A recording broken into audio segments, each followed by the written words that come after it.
Yeah. All right. I mean, welcome back to another episode of The Urban Platform Speaks. Make sure to like and subscribe as you come in and check out the content. Yeah. So we talking about like fan bases and loyalty in the league, right? In the NBA.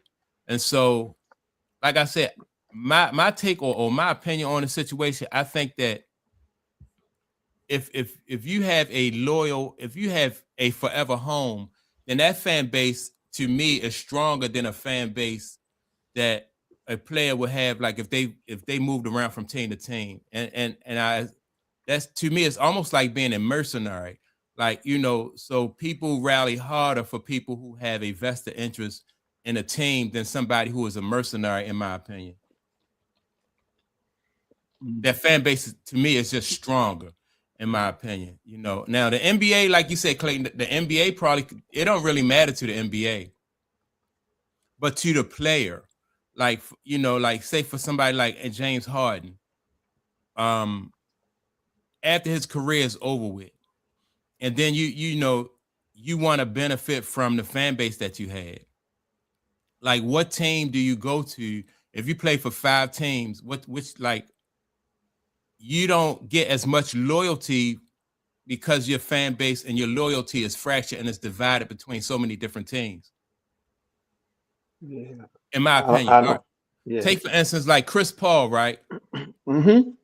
If like the way that the Clippers, the way the Clippers did Chris Paul at when they fired him when he on the road at the middle of the night.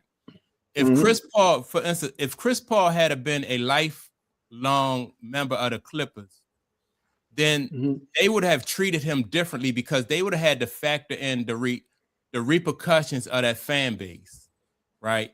But since he hadn't been a lifelong Clipper, then they was able to get away with what so that's my opinion on it. Didn't we talk last week about didn't it get brought up that these teams do whatever they want. They don't really regard the fans Yeah. because fans are pretty much addicted to what they're addicted to. So even if he was a lifelong Clipper, if there was some disdain, like what they was talking about with Chris Paul was his attitude, him undermining the coach, different things like that, they would have got rid of him regardless. They and the fan stuff, you do PR, you just come out with statements and stuff like that, and those things seem to blow over. So I don't know if they would have been, if he was a cancer to the team, I don't know if they'd have been really regarding backlash from the fans so much. And plus, they have a way to put stuff out about you. They got media connections, all kinds of stories could have get leaked and stuff like that to, win public opinion too. So, you know, I don't know. Yeah, It's just a yeah, different dynamic than back in the 70s and 80s and 90s, mhm, right?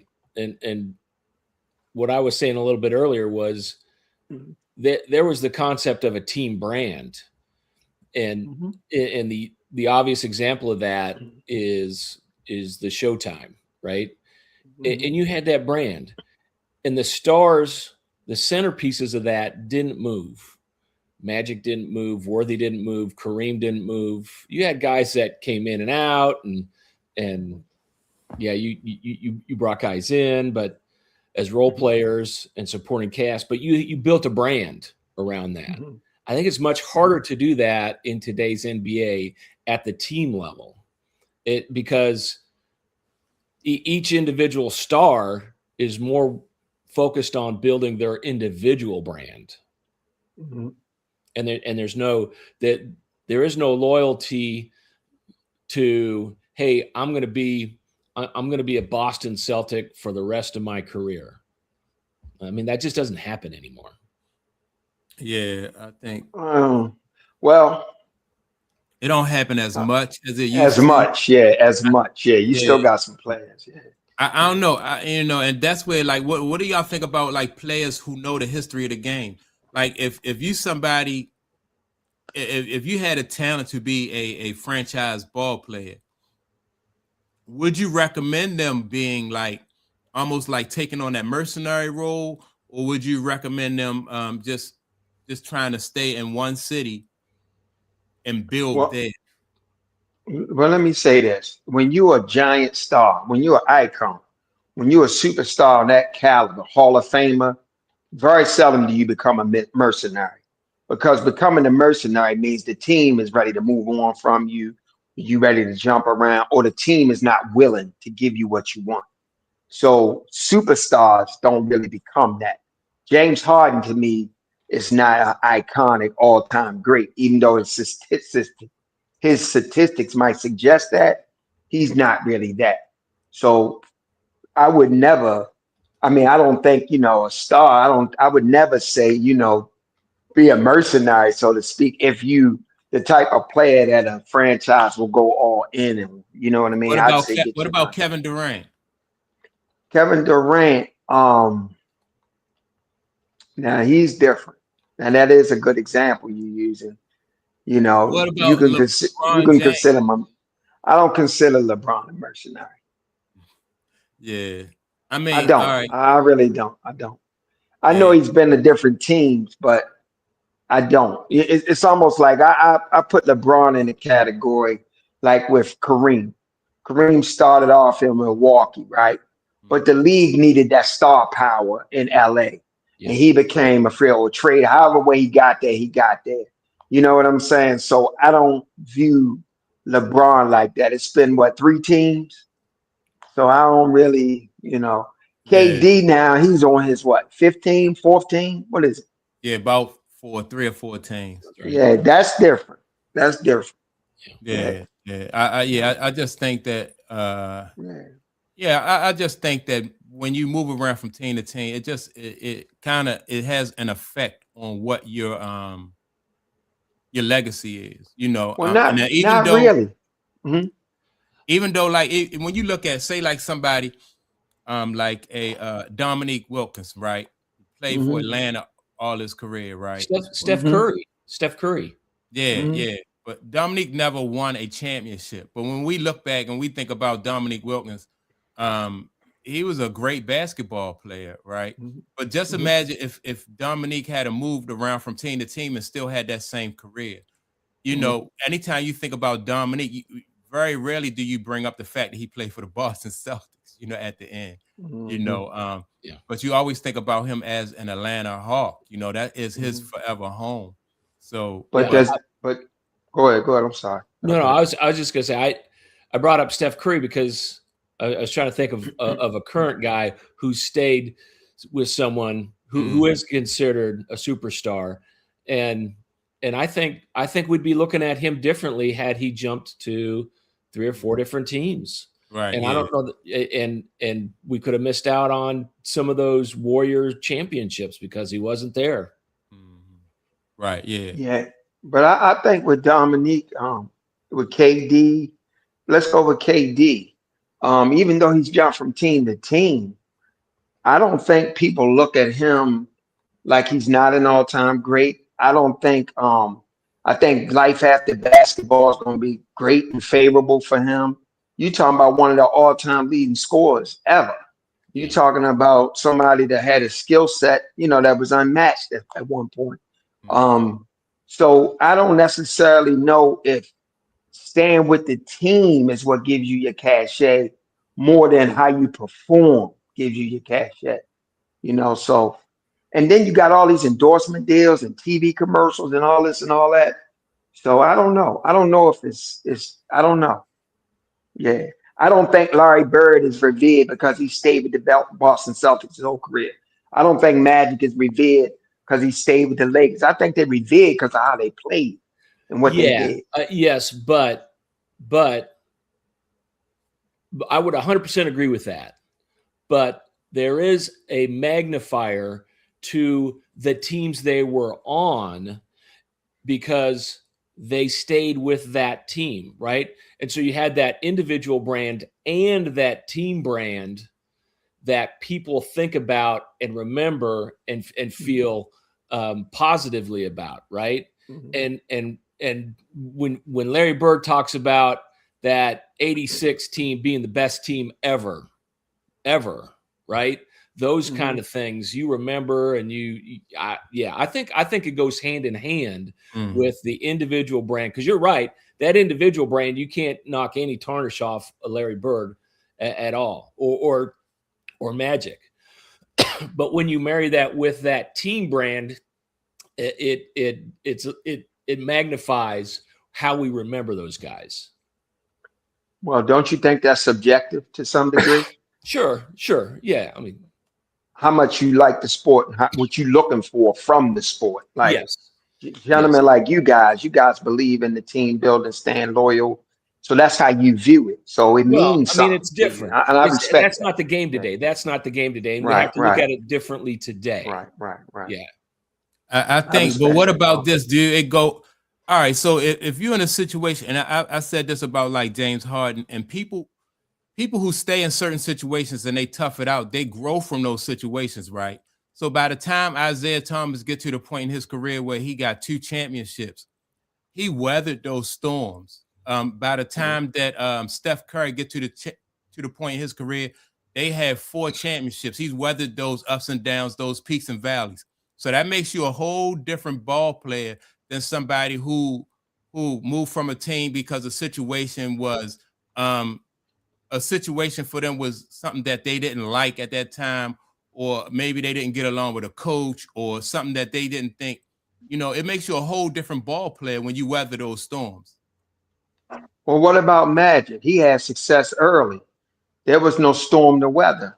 You know what I mean? So, I understand your point, but I just think if you destined to be something, you're gonna be that regardless. And I don't think it's so many storms those guys weather just on the road to getting to the NBA. You know what I mean? So I hear your point. I respect it, but I can't say that, just staying with a team weathering the storms makes you become a certain type of player. Because some people do that and they never become great.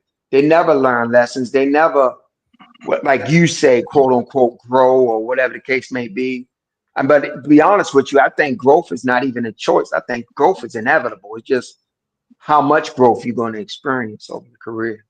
So when you look at the history of franchise ball players, right, and you talk about, so we had so many examples of guys who stayed in one place and was loyal to one team. You telling me you can't see the difference between the growth in their games and the growth in somebody who has moved around from team to team? The benefit of what it is from just staying in one team. I can't personally. When I look at Steph Curry and his game, not anything he did in college, and you watch how his game developed through all the peaks and valleys that came from his championship runs, and then going down, and then another championship run. He a different player, and than somebody like James Harden, like I said, who went from team to team. He didn't allow himself to grow and develop in a situation. If a situation was uncomfortable, or if he didn't like a coach or get along with a player, when you stick things out, it makes you a better player. And that's what I'm saying. It's to your benefit sometimes to sticking out, even though you may not like management, even though you may not like ownership. Like Michael Jordan didn't get along with that guy, or what's his name, Reinsdorf. But no, he got along with Jerry Reinsdorf. They shook hands, and he stuck to that agreement. He ain't like Jerry Krause. Some of the decisions that management made, Michael Jordan didn't like. But what if Michael Jordan said, "Well, I'm not going to stay here, man. These guys, man, they bringing in Tony Kukoc. We don't even dig Tony Kukoc." And he said, "You know what? I'm gonna go play for the Clippers or somebody like that." Mike would have been still Mike to me. And I'm gonna say this as far as players being different as they age.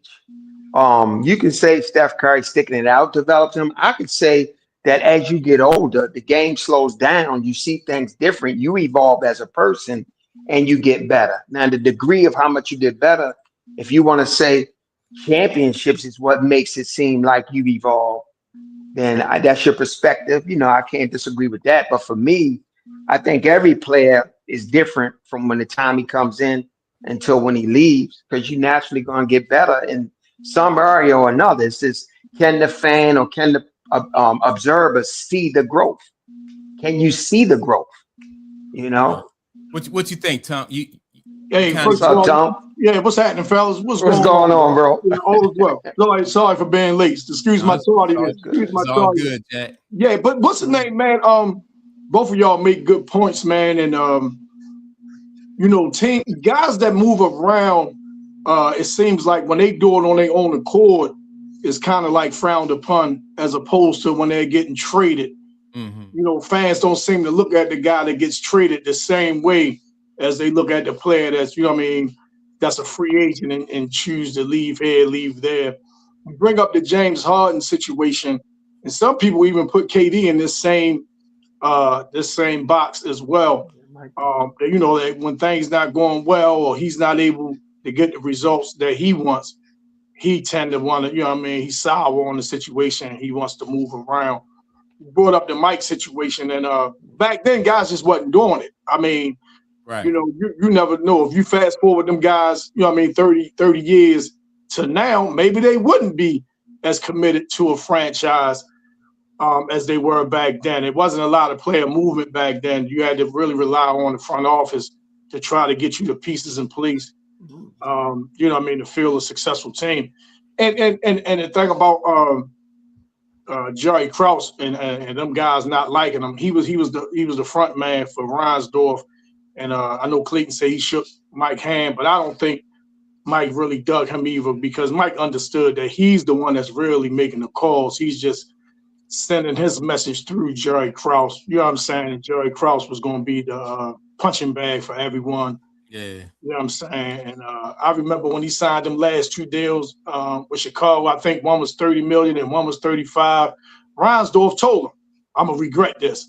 And Mike, like, how you going to say you regret that all the money that's been coming in? Yeah. You know what I'm saying? And we've been winning. And how you going to say you regret, you know what I mean, doing this? You know what I mean? But Keep this. Go ahead, Keep Clayton. this in mind. Keep this in mind, Tom. Remember, Jerry Reinsdorf allowed Mike to walk on to baseball and play for the White Sox organization. Yeah, I don't believe that. I don't believe that narrative for 1 second. I think that was a suspension. But I'm just saying, but he let him play on that team with no baseball, whether it's suspension or not. I just don't think. Yeah, I mean, I'm sure him and Mike buddy heads, but to say that Mike ain't like him, I don't know. Yeah, Well, I don't know either. that was- I don't know either. That was That's beneficial tough, to though. both of them, though. You know what I mean? Like if you got Michael Jordan, like if you're That's true. Chicago, you let Michael Jordan go play for the Knicks. I mean for the Yankees or somebody. You know what I mean? Because he wanted to play baseball. That's not a good look. You know what I mean? So it was beneficial to Chicago and it was beneficial to Mike, you know. Yeah, And I agree. I thought it was part of a suspension or a side deal that he cut. yeah, they kept him in the fold, like you say, go play baseball with the same owner in the minor leagues or whatever, and then you know what I'm saying. So yeah, that part of it, yeah, I agree with that part. You know, I used to think it was a suspension, but now I'm starting to kind of lean toward what Mike's saying. I really think his death of his father affected him in that manner, that he wanted to live out the baseball dream, because that was something his father wanted him to do. I'm starting to lean more into that. Yeah. Well, a lot of us want to believe, you know what I'm saying, everything good, and people, especially people that we're a fan of, we want to believe everything that's good and clean and wholesome. You know what I'm saying? And that's fine. You know what I mean? We all got, you know what I mean, different opinions on it and things like that. You know what I'm saying? But going back to what y'all was saying about, you know, switching teams and things like that, it's just different, man. You know, Wilt Chamberlain got traded. Kareem got traded. Moses got traded. You know what I'm saying? And you're like, damn, how could you trade them? But if a player like, when I'm leaving, oh, man, you know what I mean?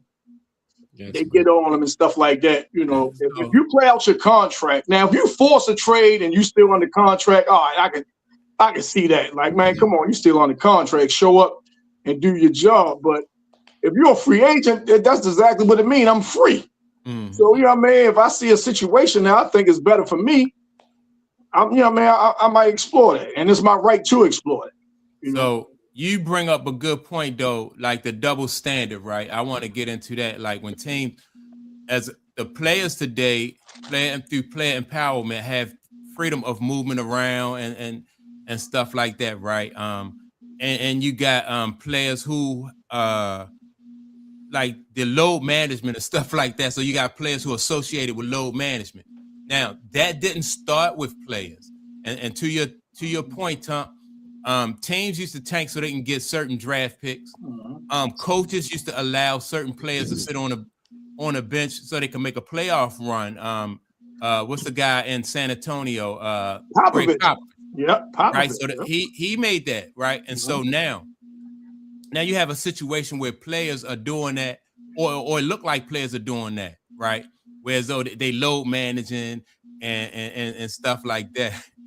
I think now that it has gotten to that point where players can do that, they are going to be the ones who take they're going to be the face of load management. Right. They're going to be the face of tanking because owners and coaches, you know, although it's not fair, or we may not see it as being fair, but you know, that was one of the rights that they had as owners and managers, right? And so I think that players today got to be careful about trying to emulate what the coaches and the managers used to do in the past, because now they're going to be the ones who take the blame for that, like Kawhi Leonard and you know, other players and stuff like that.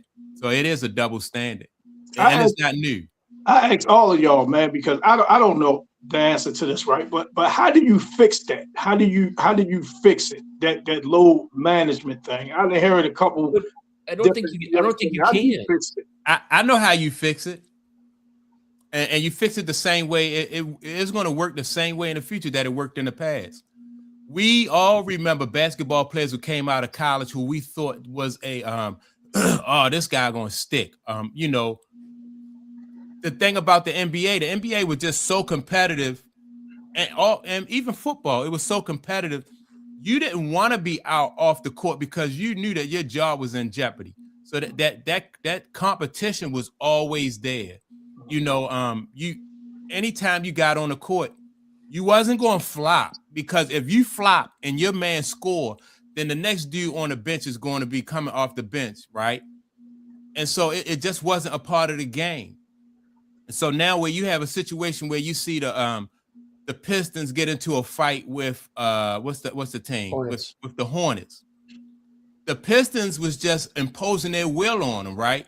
So the Hornets get upset. And the dude from the Hornets, he want to start a fight. And once you raise your level of basketball play, I think that makes your opponent have to raise theirs, or you're gonna get pushed up and down the court. You know, so I think it's all gonna come back. I think it's good. I thought that fight, in my opinion, was good for basketball. You see how the crowd just reacted to that, and then, you know, I just think it just raises the level of competitiveness, in my opinion. Mm-hmm. So that's how you change that. You just make, you know, your job is never safe unless you LeBron James. But I think you just said it, Mike. Mm-hmm. Go ahead, Jim. No, you good. No, I think the toothpaste is hard to get back into the tube, because we're talking about how the players themselves have more control over their career, right? They're not at the whim of management. And so if you're good enough, I think it's a balancing act that the team and the individuals are playing based on how the dynamics of the teams are structured today. And a lot of that has to do with the individual having a lot more control over their future and their career. And I think this whole load management thing has to do with, okay, let's prepare ourselves and balance out being in position to make the playoffs, but also having guys that aren't just totally beat up by the playoffs. You're right.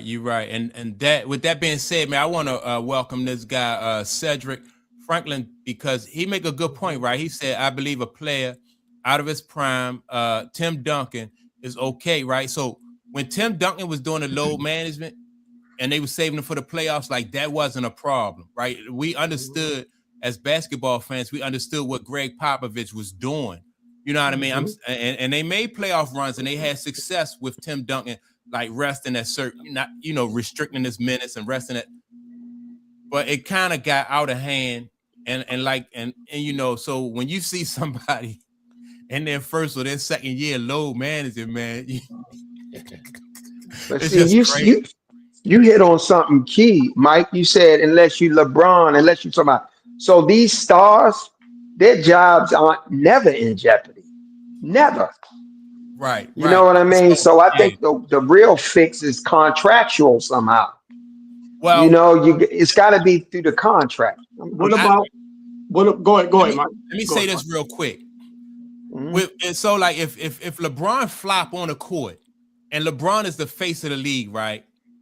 Mhm. The league, as long as LeBron James is playing, I don't think the league, they may not call him out on that. I think what they'll do is the same thing they doing with like Tom Brady. I mean, not Tom Brady, with Bill Belichick and the guy, what's the Kraft. You after your career is over with, those are the when you suffer the repercussions of that, right? Because you're not really gonna call LeBron out if you NBA, not publicly at least, if you think he flopping. I think he's gonna reap the benefits from that, like once he retired. That goes both ways because if you got somebody like a LeBron, he do certain things, and later on in the career you want to punish him for it. But his statistics, his stats, who he was, all that stuff suggests Hall of Fame. The media and those people are going to get more backlash just as much. They're going to get it backlash for doing that, just like what these NFL writers are going through now. Shit is leaking and all that other stuff. So, Yeah, they you are. know, it's a double-edged sword. You know, But let me ask you this. Go ahead, Mike. No, Go. I'm sorry. No. What do y'all think shortening the season would stop it? No, 'cause, I mean, if you lazy on day 1, you'll be lazy on day 23. And you got I don't know, Tom. I don't know, Tom. I don't know either. You know what I'm saying? So if it's low I- management from 82 to 62, would that make Yeah. a difference? You know what I'm saying? Michael But you're Jordan still gonna- played. you're still gonna have those the guys play 80 situation- games most of the time. They play over 80 games for the entirety of their career for the most part. No. I'm not debating that. I'm just saying, Yeah. like, to stop the Just load saying. management now. Right. You know what I'm saying? Shorten the season to stop the load management. Because if your main thing is, well, rest, and I got to be prepared for a stretch run or things like that. All right, if we take 20 games from you, you know what I mean? That's less wear and tear. That's less travel times, right? With that, stop it. You know what I'm saying? I don't know. You know what I'm saying? I don't know. They'll never take revenue off the table. Never. Right. That's it. That part. Right. Never. That part. And also remember, fellas, they trying this now. They saying you won't be eligible for no awards if you don't complete a certain amount of games. So That's right. they're trying to address it. So how do you feel about that? Do you like that rule? I like. Well, it's not. It's I like the rule, but it's not working. Well, But the thing about yeah, you're right, because players are still missing games. But then at the end of the season, you got guys like Joker or Giannis or a lot of other players, Luka and them. I'm not saying Luka's in this group, but I'm just saying you got guys that won't even make no All NBA teams. Won't, you know what I'm saying? At the end of the day, you might have, you know what I'm saying, the 3 All NBA teams. We might be a list of like who's that? Who he played for? You know what I mean? Just because he played the number of games to qualify. That's all I'm saying. Yeah, I understand. Yeah. I just think it's got to be contractual, man. It's got to be contractual, incentive based. I just, in my opinion, I think competition is going to weed that out. Just like guys ain't want to go to the bench. The guys don't, they fake like they was healthy when they was hurt, and it's not a good thing. But as a fan, man, if you know that a superstar ball player or anybody from the first man to the last man on the bench, if you know they out there giving their all, then that just make the sport better. You know what? My mic. Go ahead, Cleek. No, you go ahead. You go ahead, Tom. No. Just to piggyback on that, it was some guys at the job, and they was talking about going down to DC and see San Antonio. I don't even know if they came or not, right? But they was talking about the tickets they was getting was like $230 each, wherever the tickets were. They wanted to see Wemby, and I'm like, well, is he gonna play? You know what I'm saying? You know what I'm saying? Is he gonna play? They got him. I don't know if he still is on a minutes restriction and things like that, but I'm like, is he gonna play? You don't want to kick out no $230. You know what I'm saying? And they not playing Trey. You know what I'm saying? The Wizards ain't playing Trey, so you go down there and see some people you don't even expect to see. You be seeing Project Survival stuff. Yeah, you know what I mean? Yeah. And Mike, tell me one coach in the league that's going to sit his star player for lack of effort when his job is on the line. He's trying to win and stuff like that. Yeah, Right. That's but another. but That's you look another at dynamic. Mhm. yeah, but you look at, and this was the other thing Mike wanted to talk about. You look at what's happening in Utah, and if you're putting stuff in contracts about performance, but Will Hardy is sitting you in the fourth quarter, so they can have better chances at the lottery. Yeah. I mean, you're stuck. It's between a rock and a hard place, and it's not your decision. Right. Right. And see, that's the thing. All right. So when teams used to do stuff like that, when it was just a team just tanking and stuff like that, you realize as a ball player that your career is on the line. You know what I mean? So you don't want to tank because you still you're interviewing for a job. You know, like you get out there as a player, as an individual, it's not going to do you any benefit to be out there tanking because you'll be out the league. You know, they draft every year, so you don't want to be somebody with that type of jacket on you. So that's why I say competition. You know, and that's what they saying too. They saying they might be trying to. They should maybe implement some type of to keep that teams from tanking. That's my point. Like to implement something where as though like the last 10 teams out or something like that, they had like whoever have a worse record, it'll be in reverse order or something like that, just to keep teams from just tanking the up of their chances. Well, you know, that's why they implemented the lottery in the first place. You know what I mean? Because, you know, yeah, because Houston tank for number one, they draw. Right, that's right, that's right. And Houston got that back to back with Yeah, but we all know that's rigged anyways. right? We do, but still, but that's supposed to have been the intent, though. But yeah. Exactly. Let me say this: what the difference between basketball back then and the difference between basketball now, right? Is back then we had basketball had great performers. So like if we think that basketball was scripted, if you get a good script and you get somebody like Denzel Washington or somebody like Robert De Niro, now you got a good script and you got good actors. But now if basketball is scripted now and you get somebody, you know what I mean, off Broadway, it's a whole different, man. I'm telling you, because these guys are not upholding their end of the bargain.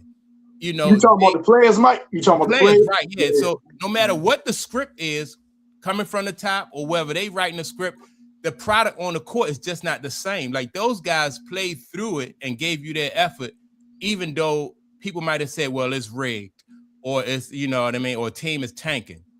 So you don't have the same performance out there. Yeah, but you know, the players, you said something earlier, the players will never get labeled as tanking for a draft pick. No, that's an organization. That's an organizational thing. Yeah, but I'm saying like low management though. You know what I mean? The low management. Yeah, low management. That's something different.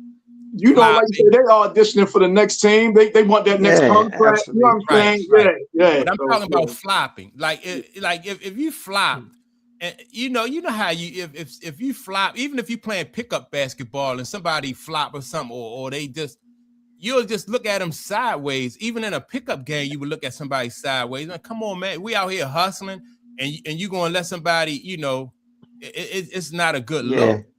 But a lot of that doesn't show up to the viewer when they watching it on TV or understand.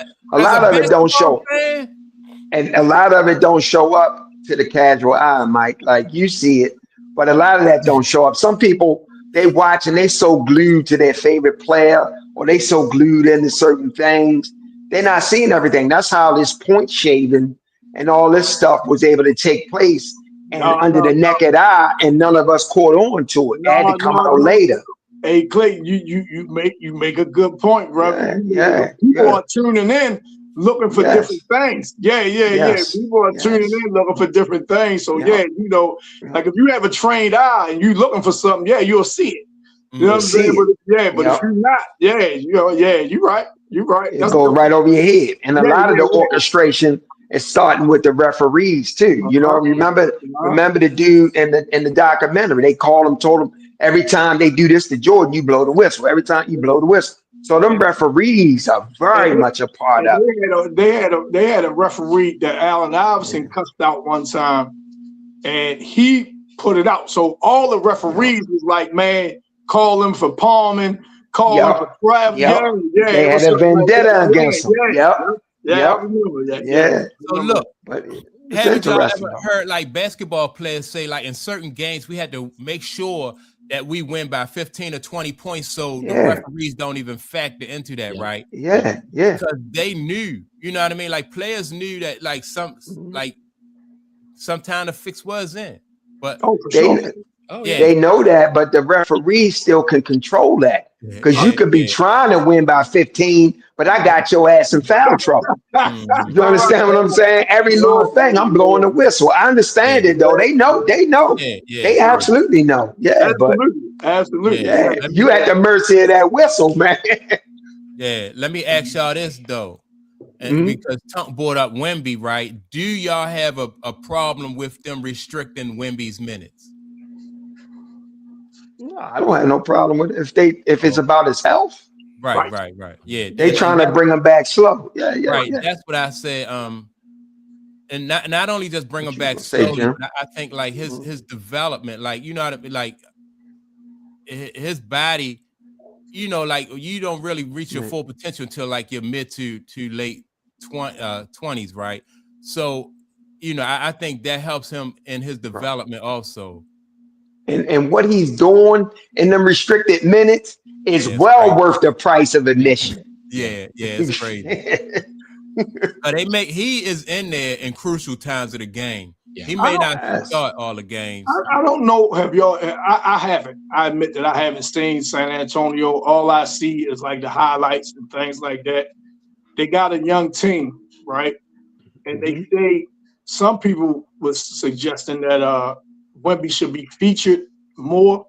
They say it's like a team of everybody get it and go. It's not necessarily like, you know, they running plays through Wemby. Is like everybody get it, and the young guys that they have on the team can play. Can play. So they say when Wemby does get it, his attitude is almost, man, I got to get some shots up because, you know, the ball ain't moving or I'm not being featured. Let me say that part. I'm not being featured. So do y'all think, I mean, it seemed to be working for San Antonio. You know what I'm saying? Working for them, right? Yeah. So do y'all think like maybe on, you know, another year or two, they might switch it up and like, okay, we're going to start, because Mike say, you know what I mean, he might be more mature physically and know more about the game and stuff like that, then they can start featuring them, or you would be okay with them playing this style of ball moving forward. You know what I'm saying? I think it's two things to that, right? When you feature a ball player, by him being like that big guy, if you feature him, then you put him, the way he come from with the ball, it's not like he a low post ball player. Like if you feature Hakeem Olajuwon, he already in the paint. He in position to score already. With this kid, Wemby, he not in the paint. He moving around in the floor of the offense, right? So that's, you know, if you feature him, I think you put more wear and tear on him because of where he coming from with that basketball as far as like trying to score. I mean, what do we mean by low post ball player? I'm running through him. What you say, Jim? What do we mean by feature though? Because he's like if you run the offense through him, right? He's the number one option. Like he's the number one option. He's still the highest scoring. He still scores the most on the team, though, right? Right. Even if we're not saying he's not the feature. Well, they're not running the offense through him. He just getting his in the flow of the offense. Exactly. Yeah. And I was just asking, would you continue to encourage them to be effective that way, or you would say, well, look, you know what I'm saying, we're going to, like you say, he's our one option. You know what I'm saying? He's our one option. Yeah, I don't have a problem with the way guards, you know, they got De'Aaron Fox down there. They got another young boy down there. And they say when they get it, they really not looking for Wemby. And Mike, it could be because he's 25 feet away from the basket. You know what I'm saying? Maybe that's why they're not looking at him. You know what I'm saying? And they getting it and going. You know what I mean? Creating shots for themselves. You know, but like I say, I haven't seen them, so I can't really make a you know what I mean? I've seen him a couple times in clutch situations where he get the ball, he just too far away from the basket, and he have to make a move. You know what I mean? Whereas though I think like through experience, he'll learn to like in those type of situations be closer to the basket. So when he catch the ball, he already in scoring position. They don't And have to he get got to right. be. And he ain't got to be on the block necessarily. He could be at the free throw line. Yeah. You know Right, what I'm saying? The exactly. high post. Yeah, he ain't got to be on the block. You know what I'm saying? Yeah. I think to your point, Tunk, I wouldn't change it until I needed to change it, if that makes sense. Right? No, Yeah. I understand. Yeah, don't change what's working. Right. But And then you already having some type of team success. You know what I'm saying? Yeah. And they all of them young, so let them go ahead and do their Yeah. thing, and you know what I'm saying, Yeah. play ball. You know, what I mean, have fun with it. Because you don't want to necessarily put no saddles on them other guys. Yeah. You don't want to necessarily restrict them and their effectiveness either. You know what I'm saying? So Yeah. So let me ask y'all this though, like about the draft, right? And teams Mm-hmm. tanking for the draft and stuff like that. So do y'all? I know I was watching. Umani Jones said that they should have like a how you say it, like National Signing Day, like almost like what they do in college, like like players should be able to come out of the college and go to the NBA and sign with whatever team that they want to. What do y'all think about that? You got to put that in context. What do you mean? I ain't get it, Mike. Yeah, I don't well, understand he said they should do away with the draft, right? Which I disagree with. I think the draft is good for marketing the game because it gets fans excited about like almost like your guy's going to land in a team where I just think the draft is good. I don't think they should change it. Personally, I think that they should keep it the way it is. Even if you change it, you had it like a National Signing Day, which like what he called it. How would y'all feel about how it used to be? Go back to regional rights. Like if you go to a college, you know what I mean, down in Texas, that means the teams in Texas will have first dibs on you. You know what I mean? Like if you go to the University of Texas, so that means Houston, Dallas, the Spurs, San Antonio got first dibs on you, or they got a. You know what I'm saying? That's how it used to be, like a regional draft. You know what I'm saying? I didn't know that. Yeah, I didn't know that either. I didn't know that. Like a regional draft. Yeah. I'm old, but that was even before my time. Yeah. Oh, it definitely was before my time. But yeah, they used to have like a regional draft years ago. Yeah. Because it's hard to create. I know it's hard for the NBA to create parity, period. Yeah. But it'd be even harder to create parity. Oh, definitely. So that means the richer stay richer. You know what I'm saying? Yeah. So and I think it's always going to be like that in all sports. Like like the big market teams are going to attract the best ball players. So at least this lottery gives somebody like the Wizards an opportunity. Now, if they mess the opportunity up, that's on them. But the Clippers and the Wizards, they always stay in the draft every year, so I like the way it is personally. And we see that happening in real time over in Major League Baseball with the Dodgers. Yeah. We see that happening in real time right now. You know what I mean? They load up every year. They talking about they might have to start changing the rules, man, put a salary cap, man, all that type of stuff. Because baseball don't have one. Right. They don't have one. They don't have one. And I don't think they have a floor either. Do they have a floor, Jim? They ain't got a floor. See? That's been the conversation for the last 20 years. They should do away with the luxury tax. Right. Put in a cap. Right. And and mandate a floor. Yeah. And that should get the Players Association on board. But the Players Association, I mean, they just want the big bucks for the top. For whatever reason, the Major League Players Association, they take care of the top 10%, and everyone else got to fend for himself. And if you're an owner, right, and the Pittsburgh Pirates come to mind, with that revenue sharing and things like that, they'll always end up in the black. They'll always end up in the plus side. So they don't really care about fielding a winning team because at the end of the day, they're making money. Yes. Yeah. Well, it used to be like that with remember before they put the floor in the NBA, it used to always be like that with the Clippers. Like this guy, if you had your own sneakers, you could play for the Clippers. You know what I mean? So he ain't scared as long as he had 5 out there. Right, man. He stayed in that He stayed in the lottery, man. Elgin Baylor was there picking every year, man. He was there picking every year at the top of the draft, top 3 pick almost every year. And Yeah. yeah, man. So I think Major League Baseball, especially Dodgers running back and win again, man. I think it might put more pressure on the commissioner's office, man, to try to change some things up. But I mean, that how do you lineup- get the play? How do you get the players union to come up off what they're getting now? I Though? know. Good I luck. know. Good luck with that. I know. Because the contracts, them Major League Baseball contracts, man, and Good you luck say, with that. you got all, every dime is guaranteed. So you like, damn, man, you know what I'm saying? And you got, the teams, like I say, by Memorial Day, they eliminated from the playoffs. You know what I'm saying? You got teams like Milwaukee and Detroit, Chicago White Sox, by Baltimore Memorial went to Day, the final. they eliminated.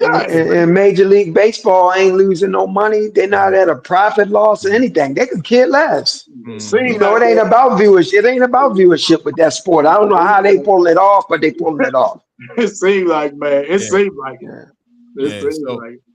Y'all like what Cedric said, the salary cap sound better. So y'all for the salary cap also? In baseball. For what? in Yeah. baseball, And absolutely. basketball. Man, you got payrolls. Man, what's the Dodger payroll now? It me got to look be at what? I don't know. 200, 300 million. That's crazy, man. More than that. Yeah, Gotta be more than that. I think it's way. I think it's more. No, than no, that. I'm talking about for 1 year. Like for 1 year, Oh, it got to be like 300 million or something. You know what I mean? 354.8 million. Oh, So- okay. Yeah. Okay. Yeah, so- 355. It's Yeah, in that so range. 355. That's what they paying their roster for 1 year.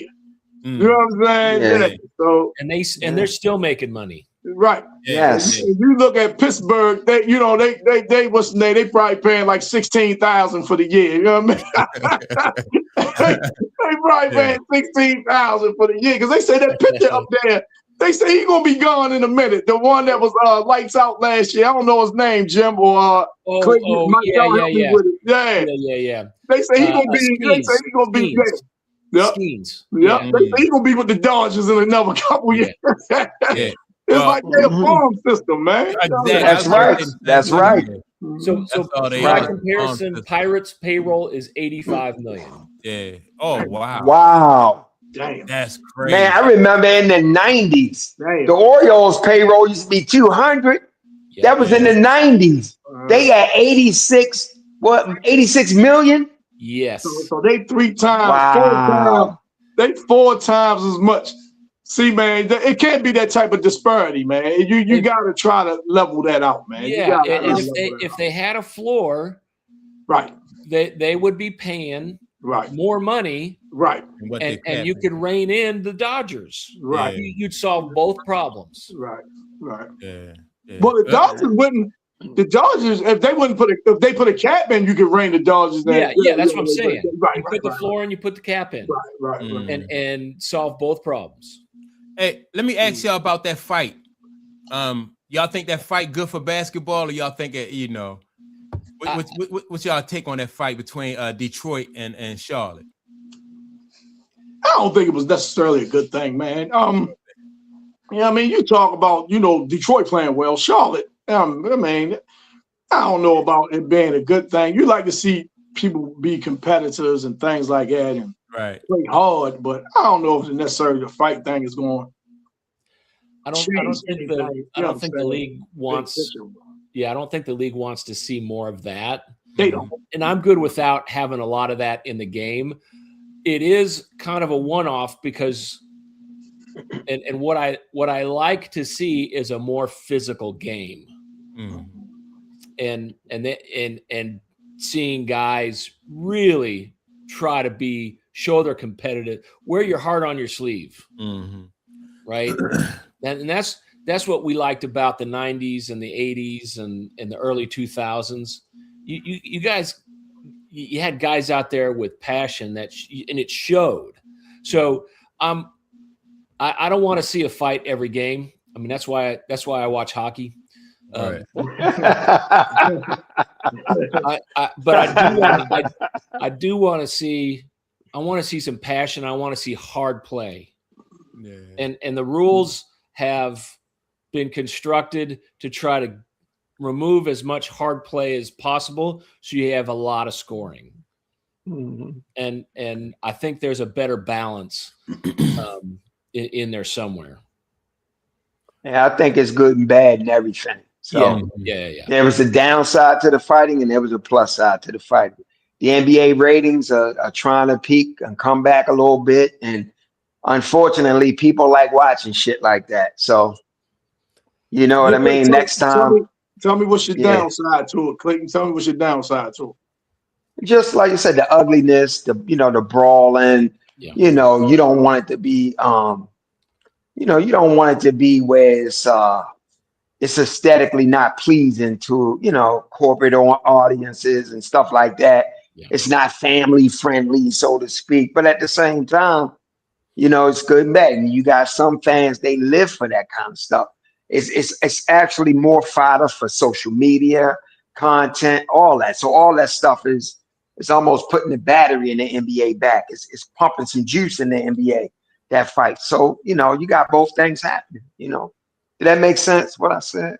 Yeah, it makes sense. I just think that, the fighting thing and all that, I don't think, what I'm saying? I don't want to tune in to watch. Like Jim said, I want to tune in to see dudes play hard and go at it, and match skills and stuff like that.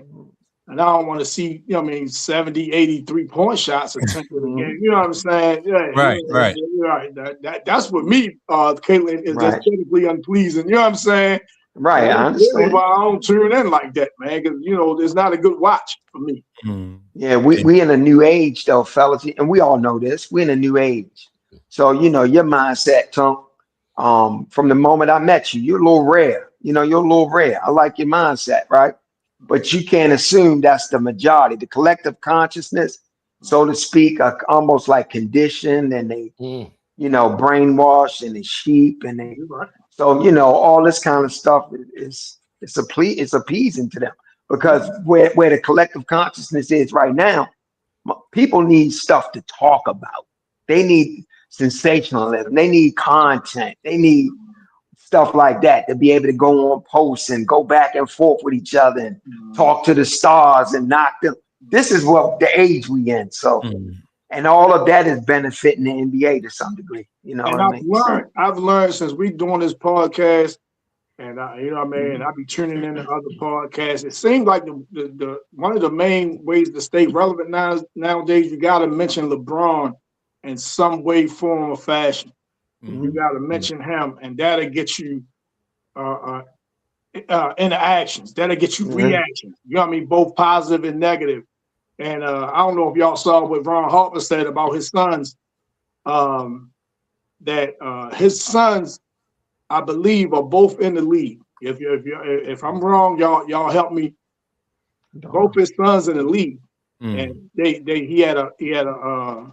I know he got one. He got one. Well, one hit a game-winning shot over the other one. So if one of them, the other one is one of them is. Right. And they asked him, you know what I'm saying? Did you something about his sons? Did you encourage him? He like, no, I ain't LeBron. I ain't tell my sons what they had to do. Now I don't know. I'm the biggest LeBron fan on this show right now, but I don't necessarily know what LeBron had to do with that question. But he used LeBron as an example for the answer. You know what I'm saying? And I'm like, well, damn, that's kind of weird, especially coming from a 5-time champion who done played at the highest level. Why would you mention him? You know what I'm saying? But because I think it's because it's the interactions, the algorithms, and things like that. Go ahead, Clayton, go ahead. But that person asked that question with LeBron in mind. That's why he even asked him that question. Because LeBron and Bronny's been such a big story. So here again, they wanted salaciousness. They want stuff like that. They want negativity. They want viral clips. So if you get a former NBA player making a comment, like you saying, against LeBron, it ain't as much about LeBron as it is about the conflict.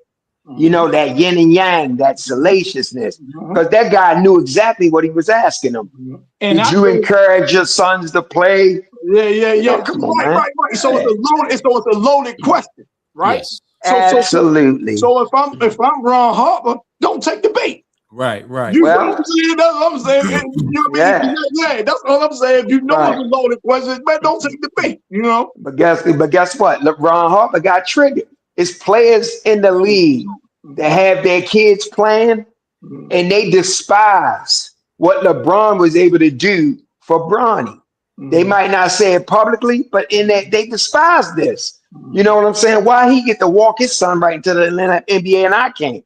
So now you get a question like that, you don't know it's coming, and it's a trigger. So you just speaking, you know what I'm saying? And your true shit come out, you know. So I'm not saying that was the case, but I can see how that could be the case, you know. Exactly. And like you say, you know, the interviewer knew what he was doing. I'm gonna get him to say it. I ain't gonna say it. I'm gonna get him to say it. And hopefully this clip go viral. You know what I mean? Right. That's right. You know. Well, speaking of walking players into situations, right? Did y'all hear like Kevin Durant, right? Was asked about like are the older guys in the NBA gonna play hard for the All-Star game? Kevin Durant said, why are you asking the older guys? Why don't you refer that question to the European basketball players, right? You got the Joker, you got Luka shoot from half court, you got the Joker laying on the floor and stuff like. So, what do y'all think about Kevin Durant comment? I mean, he made a point. That's all I know. I mean, I don't even think the guy let him into that. KD been holding on to that. He's been listening to the narrative. I think you're right with that. Are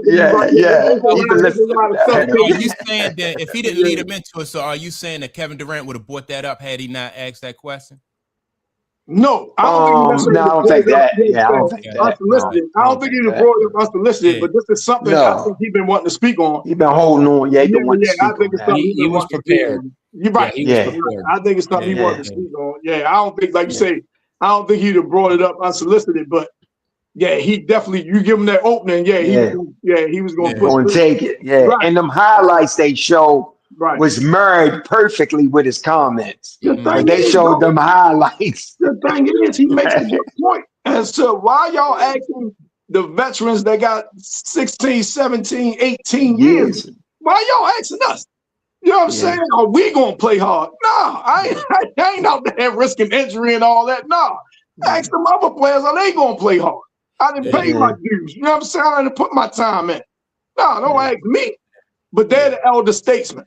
You know what I mean? Him, LeBron, and Steph. They like the elder statesmen. You know what I'm saying? So Steph don't get none of the smoke. It's LeBron and KD. It's LeBron and KD. You know, Steph don't get none of the smoke for nothing. You know what I mean? You know, he's a quiet boy. Everybody love him. You know what I'm saying? So he don't get. He's able to dodge that. He don't get no criticism, things like that. But it's LeBron and KD that really take on the brunt of that. And before you go, Mike, I'm sorry. And Steph shouldn't get no smoke. You know why? Because Steph ain't out here giving out smoke. Steph is attracting himself to himself. Yeah. So you got LeBron, KD, they very outspoken. I don't have nothing against that. I'm just saying they are very outspoken. They can be critical at times. So sometimes what you put out just comes back to you, you know. So I don't think. Steph is more of a finesse player. Steph is a 3-point. He shoot threes. I don't care if it's the All-Star game, the 3-point contest, or basketball. He do the same thing, you know, every time out, right? And so now to Kevin, I don't think Kevin Durant was lying when he said, you know, if you are an NBA basketball player, I don't care if you come from Europe or if you're born here in the United States, like it's a standard that everybody should play up to. You know, so it don't matter if you playing, you know, and if you allow a European basketball player not to play to the same standard as an American basketball player, you're not doing nothing but cheating that basketball player and you're cheating the fan. Yeah. Because if you can't play defense, then you shouldn't get the same accolades as a basketball player who's playing on both sides of the basketball, right? So I don't have an issue with what Kevin Durant said. Well, some can say they are playing to the standard. The tone has been set, and those European players are playing to it. They playing to today's standard, right? And I'm judging by. I'm talking about. And when I make that, I know what you mean. I know what you mean. I'm talking about Kobe on back. You know what I mean? Because wasn't no such thing as a two-way basketball player, right? If you couldn't play defense, you wasn't gonna be out there. Yeah. You're right about Just that. about everybody in the You're NBA right about that. at one point in time. When you think about these guys, we call them role players, but these guys was like in high school and in college. These guys was like they was that dude on their team. Yeah. You know, a lot of these guys was like that. You know, so But I still think it's level. us. You know what I mean? What we see from them on a daily basis in the NBA, they just. But you absolutely right. If you weren't playing no D, you wasn't seeing no playing time. Yeah, you wasn't. Here again, we've got rule changes that have de-emphasized defense. But just like you said, Jim, you know what I mean? They wanted to see more scoring. You know what I'm saying? They didn't want to, you know what I mean? No more 69, 71 point games. Can't you know check. What I'm saying? They wanted come back in. They wanted to let the players showcase their skills and their abilities and things like that. So they wasn't as stringent on traveling and palming the ball and things like that.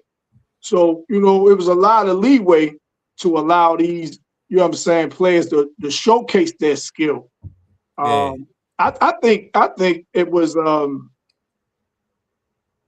you use the word tougher, harder, to actually showcase your skills. It was tougher than it is now to showcase your skills back, you know what I'm saying, in the 80s and stuff like that. Because because like I said, you had like today is positionless basketball, right?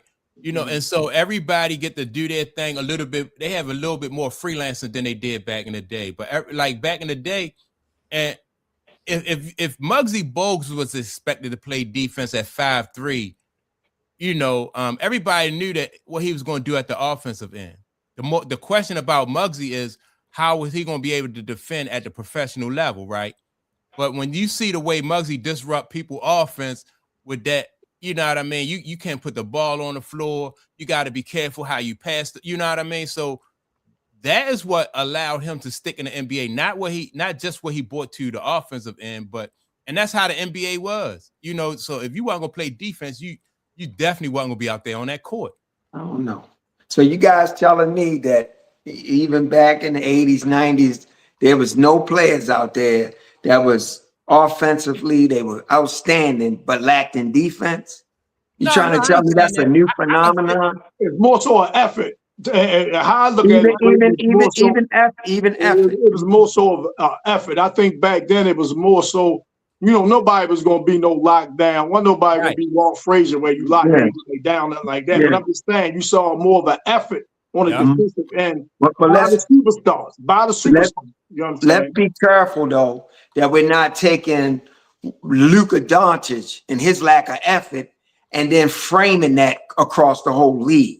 Because we could be doing that. Yeah, I guess. But when Luka, one of the biggest stars out, I think it's magnified more.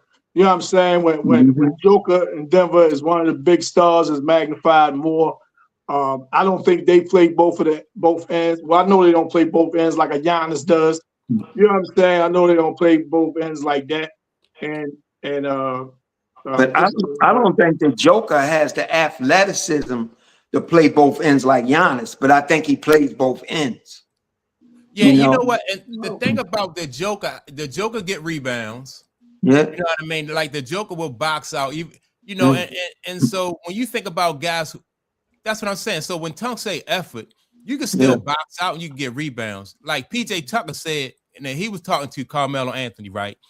And he said, all right, we're going to put if you defensively, if you are limited, we're going to put you on somebody who's not going to be the primary scorer on the other team, but you still got to box out. You know, at least box out and make sure that guy don't get cleanup baskets. Right. So you can do that. Right. You know, and because we can go back in history and point out Michael Adams used to play for the Bullets, man. That dude, you know, he ain't play no defense. He was all offense. I mean, you think about guys like Pete Maravich were very much offensive minded, but he was a little light on the defensive end. Yeah.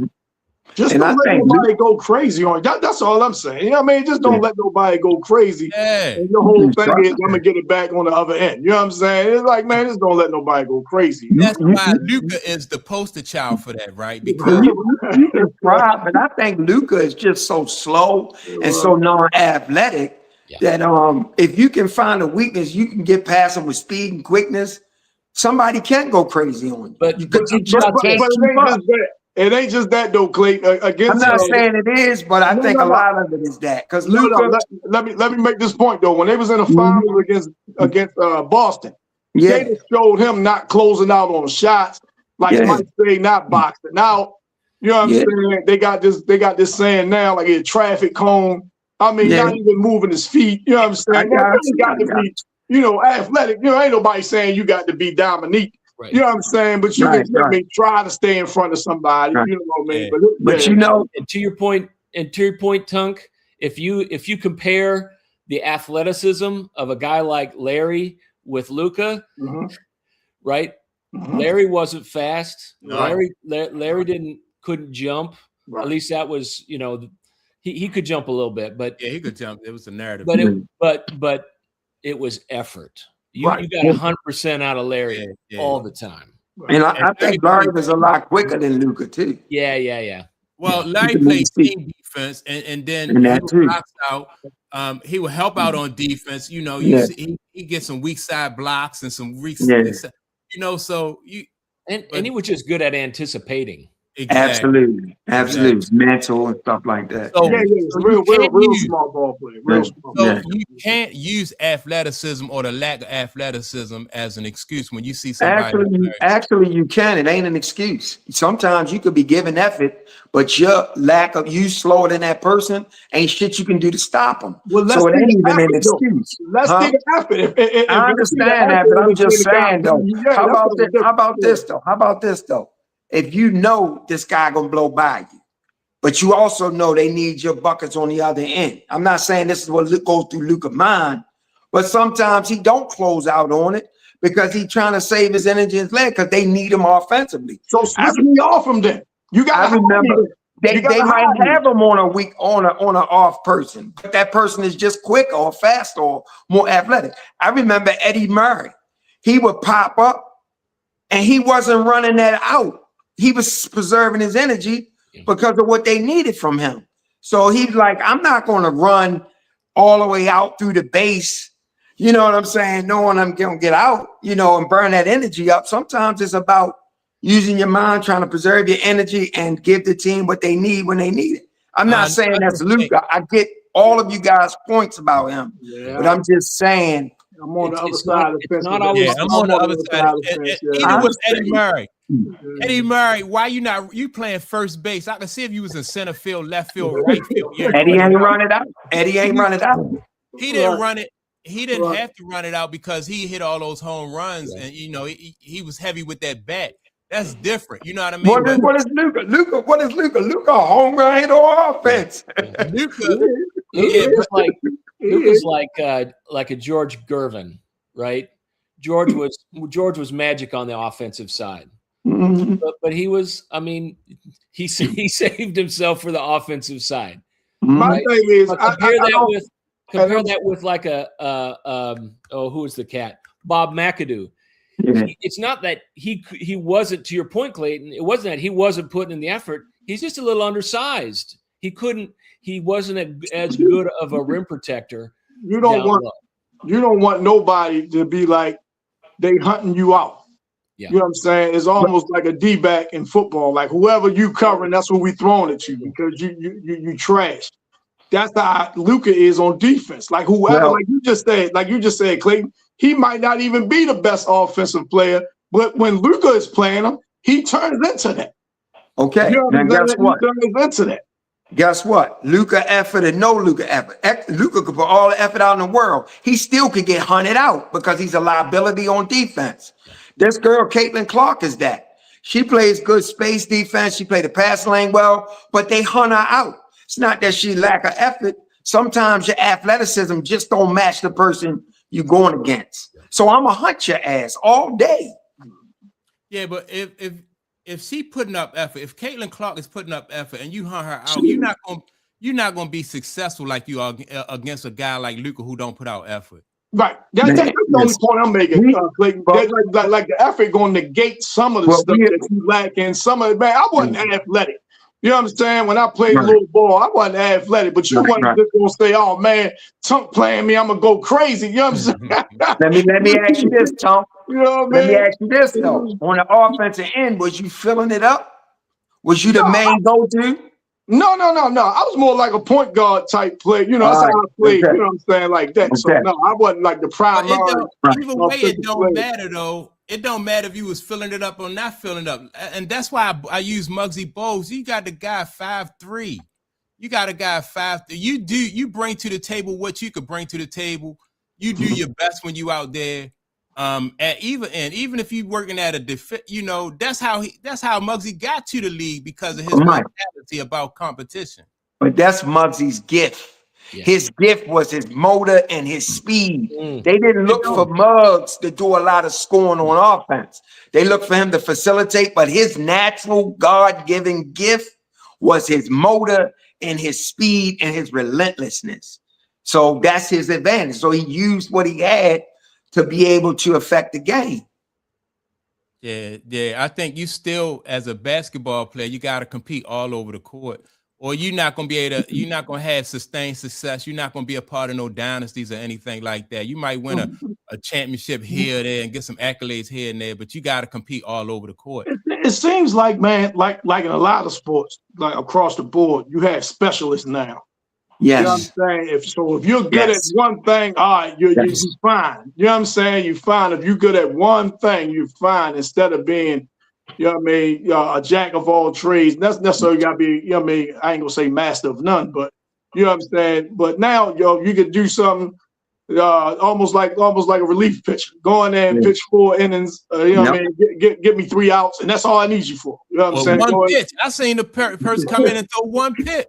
Right. I've seen that too. That's crazy.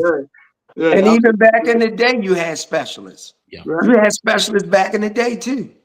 You had some people on your team was there just for when the brawl broke out. You had one of just a rebounder. You know, you had one guy, you come in and give them all your fouls. I mean, it's always been that in the game, you know, to some degree. Yep. You know, but we looking at a Kobe, a Mike, some of these other guys, man, they different. These dudes are different, man. Yeah. And I think they different. I ain't gonna argue that. Yeah. Yeah, and so Hammers says that at least everyone gave effort, not like today, where you got players neglecting their defensive responsibilities, right? And to me, that just sums it up, man. I'm gonna tell you somebody. I think we all like this dude, man. But this dude is athletic, big, and all that. LaMelo Ball down Charlotte.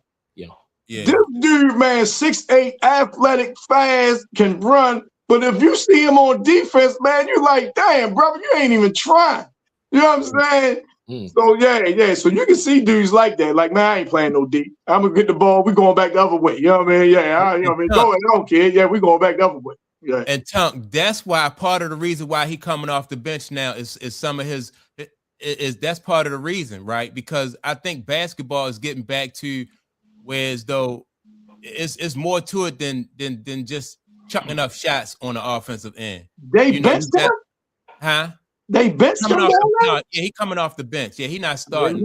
I didn't know. He coming off the bench. And right.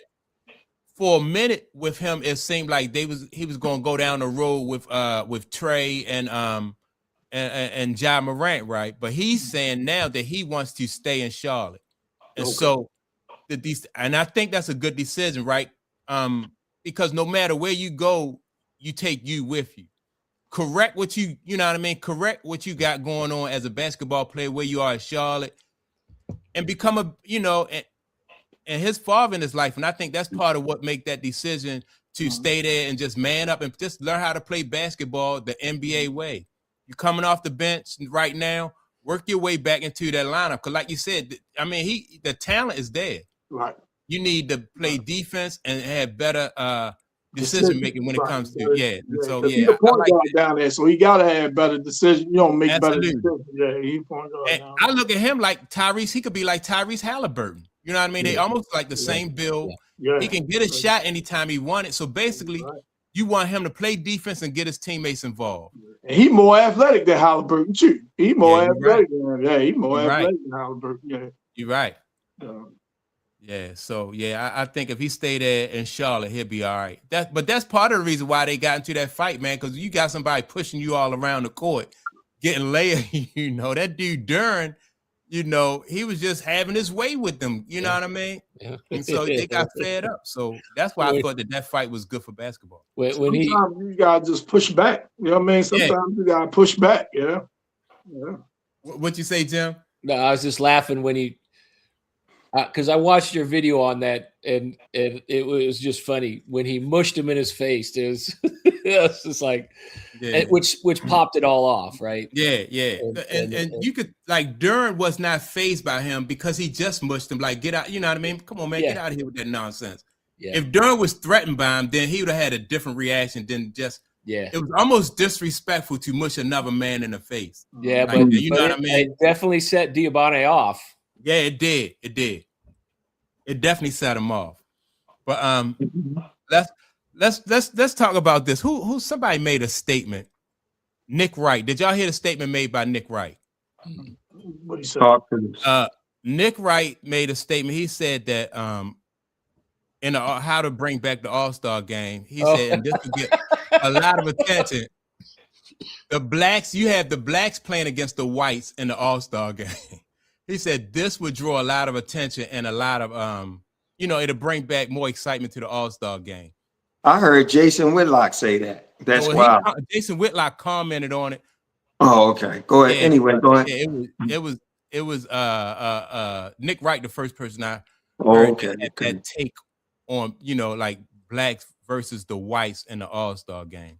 Mm-hmm. So what do y'all think about that? Or do y'all want me to go first? I think it was, he later said it was a joke, right? Yeah. But I think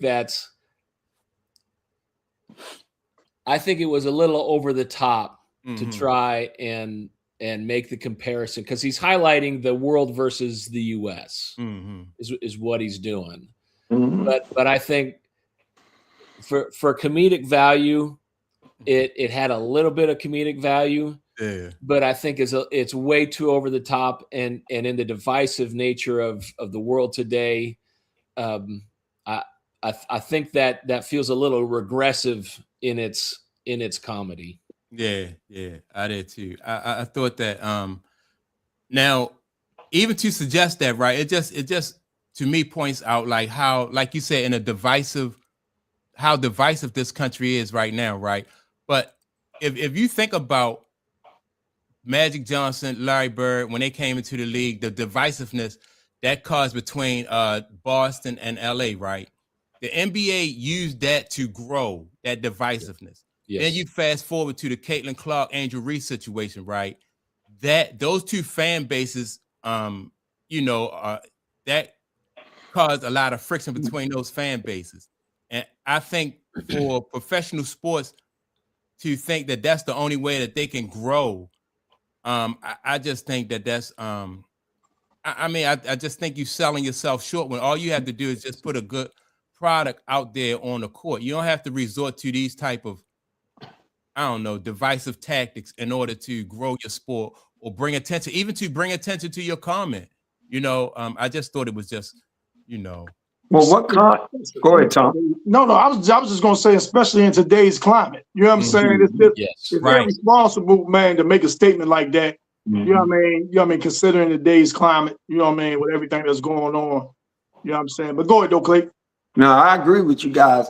But what content was he putting it in? What did he say that if you do that, it'll make the game more competitive? Yeah, he said that it would draw a lot of attention and make the game more competitive. Now, from the competitive standpoint, I think it would make it competitive, but I wouldn't suggest it because of the climate we in. But I tell you straight up, and I'm being totally transparent. You put some white guys, a white team against a black team, them black guys gonna go all out. to make sure the white boys don't beat them, and the white guys gonna be playing, try not to let them black guys beat them. But it's not a great idea because here again, the league will benefit, but the society as a whole, right now, we almost at a tipping point. Yes. So now you're talking about pouring gasoline on a fire. You understand what I'm saying? And that might ultimately, have a big eruption across the country and stuff like that. So it's too dangerous to do that. And that divide might cause further damage after All-Star weekend. You know what I'm saying? It might go past that. It might go where it start affecting teammates, and it might have started affecting organizations and things like that. So that's not something you necessarily want to. You don't want to play with that. You might have riots in the street. Yeah, you might have racial wars. What if our owners say, "We only want a team of white players, or only want a team of black players"? You know what I'm saying? It could be like a slippery slope type thing. Yeah. In this climate, yes. Right. Back when Magic and them came, it was something that just it came organically in a sense. I was about to use your word, organic. Yeah, I was about to use organically in a sense, even though you had one with Boston, one with LA, but that was a thing. But nowadays, no. And then that not only it was looked at, they played the black and white thing with Bird and Magic. It was the big city LA with the light against the blue collar. Yeah, you know what I'm saying? The fan bases was different. They had the stars in LA, the blue collar workers, and you know what I mean? So they played it everything. You know what I mean? They drove limousines out LA, they drove pickup trucks and you know what I mean? So but I agree with the guy Hammer says that it was over the top, especially in this climate, right? But then let's think about how Magic and Larry Bird handled that situation, right? They didn't do anything on their part to feed into that, to escalate it, right? And so I thought that was probably good. That was really good because they didn't really feed into that. No, they kept it strictly on the court. I kind of disagree. Well, that depends on how you viewing it. Because for a while, we don't know what's going behind the scene, but for a while, Bird was publicly saying, I don't know how Magic won MVP. I didn't vote for him. And I remember Magic having some disdain for Bird and stuff like that. So for a while. But I still think there wasn't like. I still think it was. Yeah. I still think that was on the court pretty much. Right. But then you had Rodman come out. Larry would be average if he was black. I remember that. Isaiah had to answer for it. Was some animosity amongst the players. Now, what the beautiful thing was, Converse or whoever got Bird Magic together, do that commercial. Converse. And then doing that commercial, Converse, and then doing that commercial, spending time together, they realized they had so much more in common than they were apart. And that budded a friendship. But in the early days, it was a lot of contention with that. But I think the contention was those two guys had been so competitive from very early on with each other, right? And it's but playing on the college basketball all-star the Olympic team thing. Yes. Yeah, that was it. Yeah. And the two of them recognized, they both have said it. They recognized themselves. They were the two best players on the team, but because they were undergraduates, or they weren't seniors. Yes. They weren't getting the time. Right. Yes. They recognized each other very early on that, hey, this guy's got it. And I think the satellites around them used that contention that you're talking about, and they shaded it with the perceptions at the time. Right. So Rodman saying that, I mean, look, we all had perceptions back in the 80s, right? Our biases are built in, not necessarily fully thought out, but they're some of it's a product of where we're at in our environment, right? And Larry himself said, "Hey, why you got a white guy guarding me?" Yeah, I remember him say, he said that. But let's talk about the fans, Jim. Oh yeah, and the public. how Yes. the public saw that. Yes. You see, regardless of what's going on with them, Yes. the public saw it a certain way.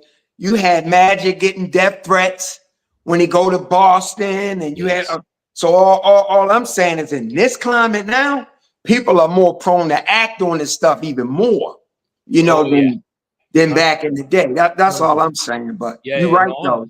I'm with you 100%. Yeah. And I think that and I don't know. I don't know if you can grow the sport today like you know, or catapult a sport like you did. I just will hope that fans will be a little bit smarter than to fall for something like that. You know, I don't know. I mean, But see, the fans are doing that anyway without them promoting that. Yeah. What you mean? All you got to do is look at the W. Yeah. They already doing that without them promoting that. But see, That- all right. some of that but is yeah, built it's in people's growing, though. DNA, huh? I mean, like, is the W growing though? Well, the W has grown. We all know it's grown Yeah, I because mean, the young lady and then that whole Angel ride, all that stuff is helping grow. That's why they riding this momentum that they don't want to fuck up right now with this CBA. But and the NBA grew from the racial stuff with Larry and Magic. But then what really solidified to it was Michael. You know what I'm saying? So, you know, any and everything. I mean, you got to define what growing is. Is it putting more fans in the seats, putting more eyes on the product? If All that's of the case, yes. All of Yeah, it. Yeah, yes. all of it. Yeah. Absolutely. You factor everything in. Yeah. Factor all that stuff in. So, but the fans are already doing that, Mike. They got bias. I ain't on Twitter, but I see people reporting on Twitter. It's so much toxic shit on Twitter. It's ridiculous. This is almost like it's embedded in people's DNA, you know? So it's so tribal. Humans are so tribal. And they got that platform now to spew all of that. You know what I'm saying? Yeah. They got that platform. Yeah. It's disgusting. Right at their fingertips. They got it right at their fingertips. You know what I'm saying? Just screw all of that. So yeah, when the league, or not, well, the league ain't say it, but yeah, when people push that type of narrative, in this climate though, that's pretty dangerous. Yeah, so even it's if he was joking. Right. So the NBA shouldn't lean into that at all. I don't think they will. Nah. Yeah, I don't think they will. Yeah, I don't think they will either, man. I think Adam Silver is conscious of things like that. I think he is. I think he's conscious of stuff like that. I'm not saying, you know, a fan of his, a proponent of his, anything like that, but I think he's too smart, you know what I mean, to fall for something like that. And I think Nick Wright probably got some backlash from saying it. Now he trying to, you know, maybe say it's a joke. I was just joking, but right. I think maybe when he originally said it, he might have really meant it. And then you know, what I mean, and he got some pushback. He probably, oh man, I was just joking. Like I can't disagree with it in terms of making it more competitive. I honestly, with everything in me, believe. But would that make you mean competitive or just more like stir up more you know? We already know what it's going to do to the general public, honestly, because the general public is already there. What I'm saying is, if that was the dynamic, the game itself would be more competitive. And that's all you're saying. You just saying that's all I'm saying. I get you. I get you. Yes, I get you. And you're putting those players in a difficult situation. Absolutely. Yeah, that's dangerous. Yeah.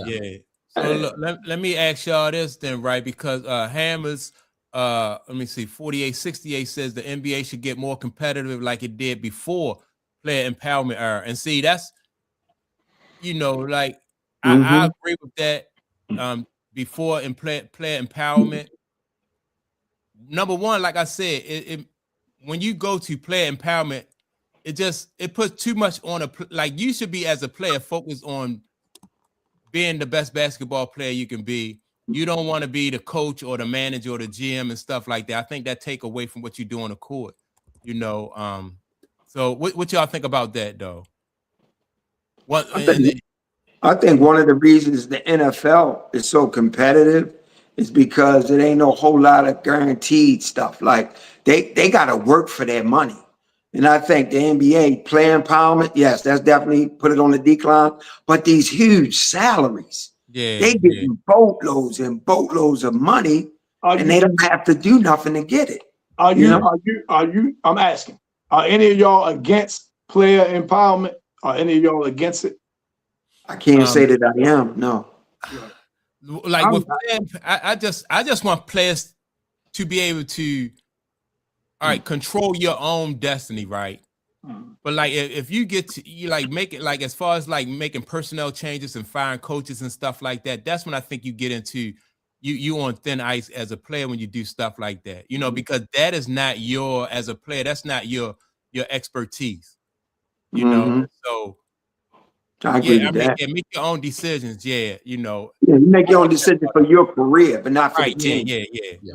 But like when you say, I don't want Mike Budenhauser here because he don't say nothing nice to me. You know what I mean? Like you know, like I don't think organizations should that type of empowerment. I don't think so. No.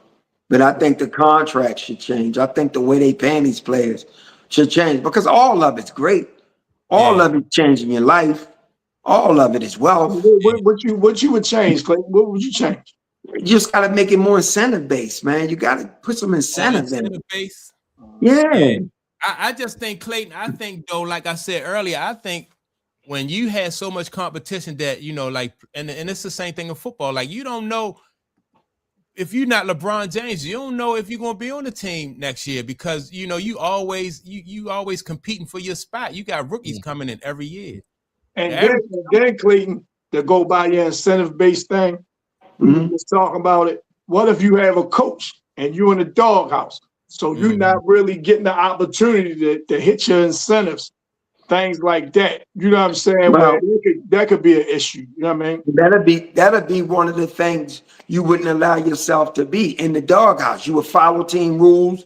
You would listen to the coach. You would be a lot more disciplined in that area. So you won't go into the doghouse, have your minutes limited, and now it's affecting your money.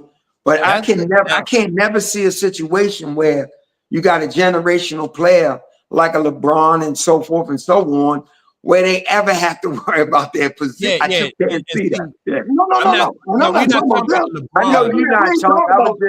I Yeah. was picking off of what Mike was saying too. Oh, Like Yeah, I okay. couldn't see Okay. that. Yeah. yeah. I'm not talking about like so to say like a LeBron James, like Yeah. because I think because it's not going to be fair. It's you are going to be in a situation if you're not LeBron James where a coach or somebody who don't like you or don't favor you. What was the guy name? Matt Barnes said that Mo Cheeks when he was in Philly, he said Mo Cheeks didn't like him, and Mo Cheeks Didn't said like him. he said yeah, you're not going to be around here long. Yep. So just imagine if you working all your life to get to a place and you get there and then somebody don't you're not in their favor. Mm-hmm. That's a scary feeling, you know what I mean? But he weathered that storm and he had a Mm-hmm. you know, and so he wound up having a really good NBA career. So that's just something you got to fight through as a person and as a And player. that's where their player empowerment comes in at, because you can free agents, you can move around, you can get off that situation. Like I give the players that leverage, leeway to be able to get off of it, get out of a bad situation. But I'm just saying the money that they get is crazy. And I look at it like any other job. You had a job, man, and you don't like it, and you don't get along with the supervisor. Man, I need Right. another job. You know what I'm saying? Right. You know what I mean? I'm going from the warehouse at Amazon to the warehouse at UPS. That shouldn't Right. be, you know what I mean? That shouldn't be, Right. it shouldn't be frowned upon. Because Right. I want, you know what I mean? Yeah, because I want to go work for another organization. You know what I'm saying? Right. Another company. That shouldn't be frowned upon or anything like Yeah. that. You know what I'm Right. saying? Right. And I think I don't have a problem with player empowerment. I don't have a problem with that being paid, because if they are able to get paid, that just imagine what the owners are making and what the team is making from their, you know what I'm saying, from their contribution. They're not giving them that money because they like them. They're not giving them, they getting the money because it's a return on that investment. You know what I'm saying? And I'm saying give them the money, but I'm just saying make it where you have to do something. I'm not saying break the contract.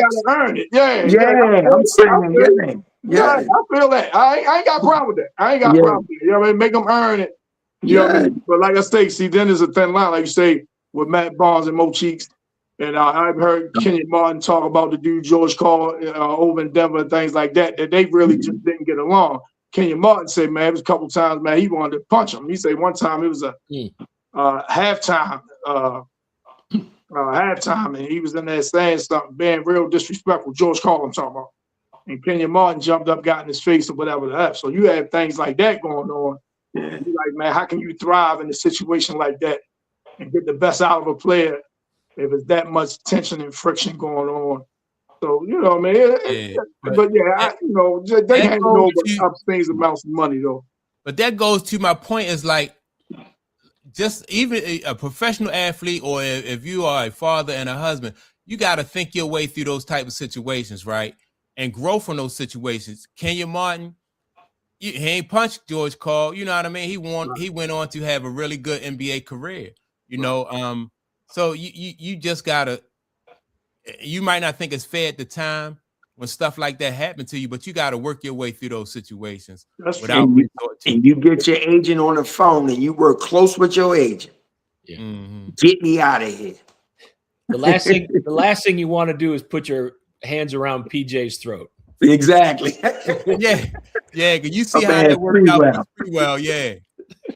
You know, man, because you see how ain't nothing to be gained positive from something like that, right? Mm-hmm. Although you know, and people say that PJ used to talk to people crazy, right? Yeah. But it didn't work out for Sprewell, man. You know, they well, he went to New York, then he had he shined in New York. He went to the Knicks. Yeah, he went to the Knicks.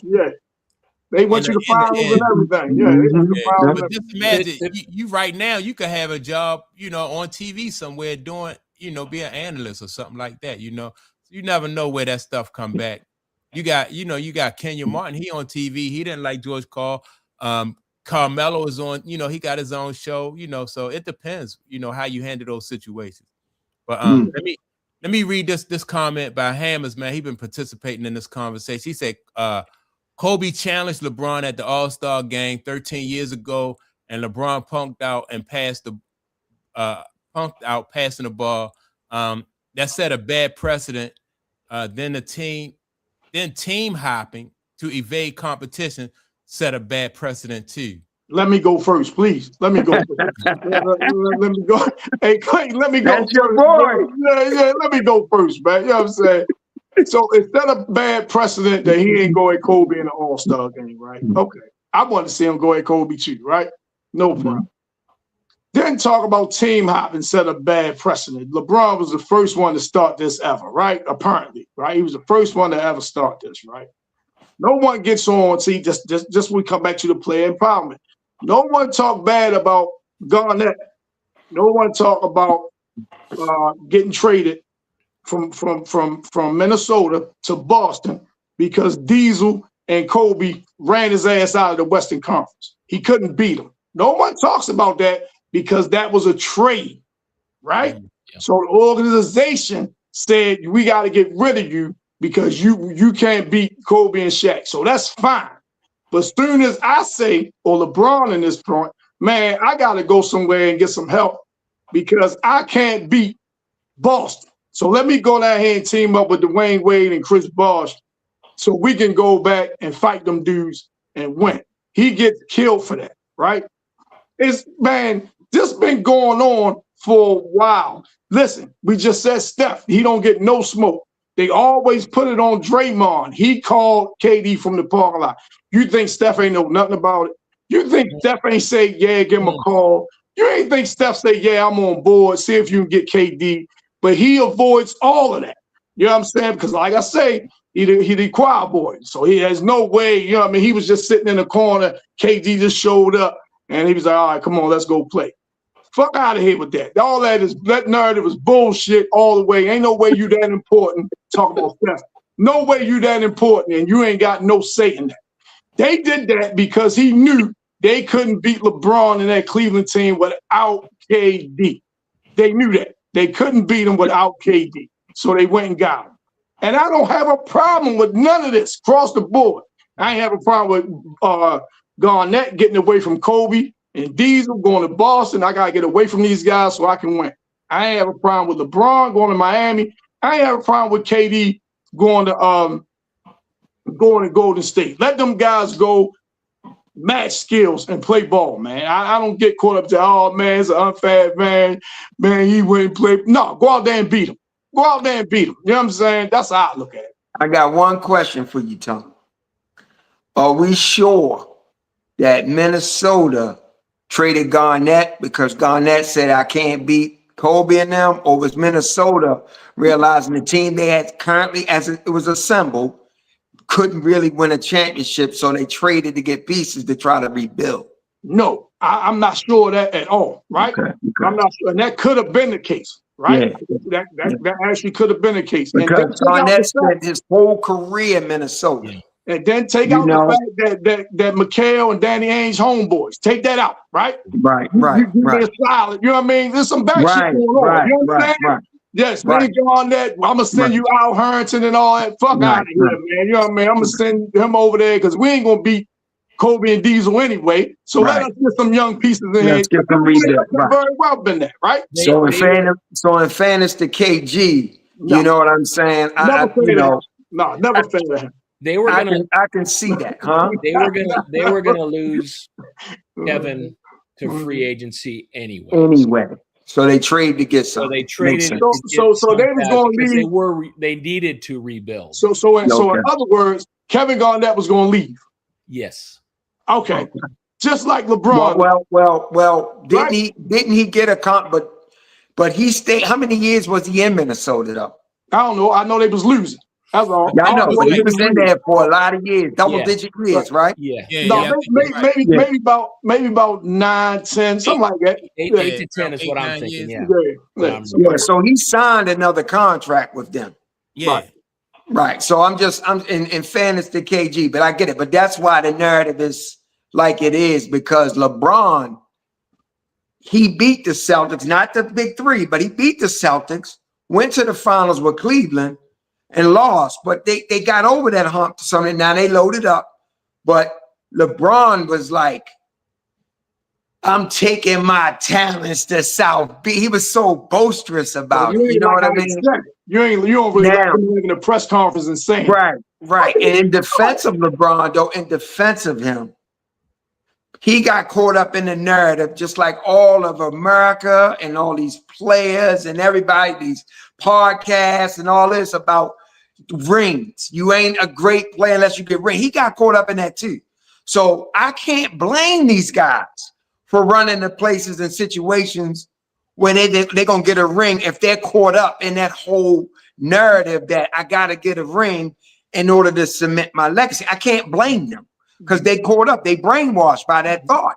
Mhm. You know, and so in defense of LeBron. All right, so Go ahead, Mike. Go ahead. no, all right, so my man Hammers says that that don't negate the point that team hopping set a bad precedent, teaming up with two superstars to upset the balance of the Eastern Conference in 2010, right? He's Correct. He's correct. Yeah. Right, It because did LeBron was change the things. first one. Go LeBron ahead, was the Mike, first I'm one to do it. Because LeBron Yeah. was the first one to do it, right? Ever. In the whole history of the NBA, LeBron was the first one to do it. Right? Mhm. Mhm. Right. Okay. Well, I think player empowerment, like we was talking about, allow LeBron James to do that instead of, like the owners, like when Clayton said earlier, like when Kareem came from Milwaukee to LA, you know what I mean? So that it wasn't Kareem, it was like more so ownership and team that orchestrated that. So people look at it differently, right? Mhm. So They traded Lou, and then Kareem developed. yeah, Lou out, yeah. So yeah. He crazy. Yeah, they traded Oh, Lou, man. but then they got Kareem. Hey So man. look, Mhm. when we look at basketball, right, from 1980 to right now, and we see how veteran ball players, because that's when I started watching basketball, NBA basketball, and we see how the veterans have moved, and we see the shift in how they act. So if you had an ability as somebody that's coming in now, and you get to look at which model are you going to, like, which roadmap are you going to follow as a basketball player coming in? Are you going to follow the LeBron James model, or are you going to follow like the guys who did it in the 80s and the 90s and the early 2000s? Like, which model do you think is best for a player's career? Depends on the player. Depends. Yeah, these kids. Yeah. Yeah. If you're But a yeah, because superstar, like you say, you could all be. I see the comment that my man made down there. I see that. So it depends on like if you want to be if you're not worrying about winning, right? You can stay in a situation and you know the franchise, the organization is not really committed to winning, but you're gonna make a whole bunch of money and you're gonna get your personal accolades, your MVPs and things like that. And like Clayton said, you're not really caught up into the I gotta win type thing. Yeah, you'll stay put and you'll be happy, you'll be comfortable.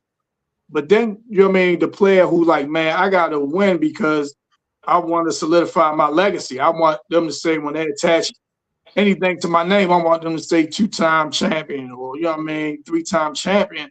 I'm gonna move to where it's gonna give me the best shot at doing that. Yeah. So like you said, it depends on the individual. Everything is different. You know what I'm saying? Everyone is different. But this is where when we fall into a narrative, somebody else's opinion of us, this is where it backfires on us because you getting caught up in that and you want to make sure they say you this, that, and the other. But look at the backlash LeBron getting, look at the backlash KD getting. It's not cementing their legacy. Because now you got guys saying that it diminishes the league, the team hopping set a bad precedent. So are you really getting your just due? Well, I say even with LeBron and KD, even they get killed on that hand, when you talk about them, you still got to say they're NBA champion. You know what I'm saying? You still got to say I'm going to ask y'all this. I'm going to ask y'all this, and I also want the chat to answer this. So if you had an opportunity to have the career of Isaiah Thomas, Joe Dumars, or you had the opportunity to have the career of LeBron James or Kevin Durant, like which one of the, like what career would you prefer to have then? I'm taking LeBron every day of the week. Me too. Over Isaiah Thomas and Joe Dumars? Yeah, me too. I thought you was gonna say them or somebody like Westbrook or somebody. I thought you were gonna say like Westbrook because Westbrook got a whole bunch of scoring, you know what I mean, a whole bunch of assists. Yeah, a whole bunch of rebounds out of that position. So I chose Isaiah Thomas because Isaiah Thomas and Joe Dumars, they stayed put. They won 2 championships, right? Kevin Durant moved around. He won 2 championships. LeBron moved around and won 4. So LeBron had his cake and ate it too. He got the money, he's got the scoring, he's got the titles, he's got it all. Yeah, right. And that's what these guys that are hopping are trying to do. They're trying to get the money and the championships. Yep. They want. And I don't want Isaiah's career at all because Isaiah on the basketball court he's dope. But he's known as a malcontent. He's an unsportsmanlike. People hate him. Yeah. So I definitely don't want his career. But you can give me KD. I'll take KD career. I'll take LeBron career. I'll take I even take Joe Dumars career. So let me ask you this. But let me ask you this, Clayton. You would take, would you take Westbrook career over Isaiah? Yes. Okay. Because I'm not the person that my personality is. I don't really care about the title. I ain't got to be the title to make me. I don't believe in that. Yeah. You always make that point. You always make that point. All right. So Hammer said financially, I say LeBron because he kind of agreed with Jim. Like financially, he would say, but as far as legacy, I say Joe Dumars and Isaiah, right? Okay. And I would agree with that. I'm taking Joe Dumars and Isaiah career, man. I just no way. Yeah, no but way. No, and I love. I'll take Joe Dumars. You know Isaiah, my favorite player, but I wouldn't take his career over LeBron. For real? No, when it's all said and done, I'm the all-time leading scorer. You know what I mean? I got 4 championships. Generational wealth. Yeah, generation. Well, I got 5 MVPs. I'm the, like you say, face of the league. That's something Isaiah didn't never, you know what I mean? Not to say that he was trying to get that, but you know what I'm saying? He never was the face of the league, ambassador of the sports, signature shoe. Hey. Nah, man, I think I'm taking LeBron over there. And then, like it or not, you got your son in the league. Yeah, like it or not. Yeah, right. Whatever power that says he has, you know what I'm saying? Whatever favor he has with ownership, and you know what I'm saying, you was able to get your son in the league. But yeah, man, I'm thinking LeBron. I don't think Mike, I don't think that's a fair comparison. Mike. That No, ain't no. fair. I That's don't not. think that's a fair comparison, Mike. All right. Y'all let me know what would be a fair comparison. I'm just MJ. MJ and LeBron. Right. Yeah, Or that's like better. I said, Isaiah or Westbrook or Curry or Yeah. Westbrook. You know, somebody who has won as opposed to somebody who hasn't but got all the stats. You know what I'm saying? Because Westbrook, man, you look at his stat sheet, man, it's crazy. Yeah. You look at his stat sheet, I think he top 20, top 16 in scoring. So it's weird, man. I didn't even know he was that high. You know what I'm saying? Yeah. But I think I still would take Steph over Westbrook, though. Oh yeah. Right. But I'm talking about that might I be, know. it might be a bad comparison. I Like, take Steph over Westbrook too. yeah, right. You know what I'm saying? Yeah, you know what I mean? But All right. So Hammond said Charles Barkley, LeBron as far as legacy. That's a comparison. Charles Barkley or LeBron as far as legacy. Nobody really care about those longevity records. Yeah. well, it's always been established by my man sending these messages. He anti LeBron. You know what I mean? That's already established, man. I ain't taking Barkley career over no damn LeBron. And I love Charles Barkley too. I ain't taking his damn career. Let me think. He a loser. That's what he is. He a loser. Hey, Clay, you don't like that, Clay. I know you don't like. Hey, Clay, Barkley, because Barkley's not a loser. He's not a loser, man. He's not a loser. He went to the finals, man. Come on, man. The guy got gold medals. Come on, he ain't a loser. Hey, Clay, he a loser. Clay, he a loser. I'll say this about longevity. I've always been so when I was a teenager, Kareem was one of my favorites. Yeah. And to see him play all the way as long as he did, I enjoyed that and appreciated. Yeah. And I was a Showtime kind of kid, anyways. Me But too. I mean, Kareem, I just loved his game and the way he was able to do it for as long as he was able to do it. So I think there's aspects to longevity that I do appreciate. And you know, I think at the end of the day, I'd take any of their lives, man. Hell yeah. I would. Hell yeah. Yeah. It's a lot that come with that stuff, man. But I'll say I Kareem. appreciate it. Yeah. I'll say Kareem did the longevity legitimately. Yes. I ain't throwing no shade at Braun, but you know, You say Kareem did it legitimately. You could see he was slowing down. You could see that they pasted him. You could see that he took some plays off, you know, and stuff because he was really older. You know, with LeBron, man, you gotta not to cut you off, but you gotta factor in them years he played at UCLA. You know what I'm saying? Yeah, he was able to come straight from high school. Absolutely. You know what I'm saying? If he was able to come straight from high school, yeah. You're right. So I ain't taking no shade at LeBron, but No, I'm just saying, y'all already know how I feel about performance enhancement, so I ain't gonna go and get on that soapbox. Well, just for the record, that's who my GOAT is. Kareem is my GOAT. You know what I'm saying? Your GOAT? Okay. Yeah, that's my GOAT. You know what I'm saying? Kareem, my GOAT. And the guy said something earlier in the chat about what if Barkley and Malone and all them guys teamed up to beat Mike. I'm gonna say that Phoenix did that. Barkley did that. He teamed up with a super team to try to beat Mike. And then Barkley went to Houston later. It didn't get framed that way. Yeah, and then Barkley went to Houston later. Malone went to the Lakers when they were stacked. Yeah, it just didn't get framed like that. Right. It happened. You know what I'm saying? It happened. I know everybody think LeBron the only person in the universe to ever do it, but it just happened. You know what I'm saying? It just happened. It was just the way Braun did it, man. Yeah.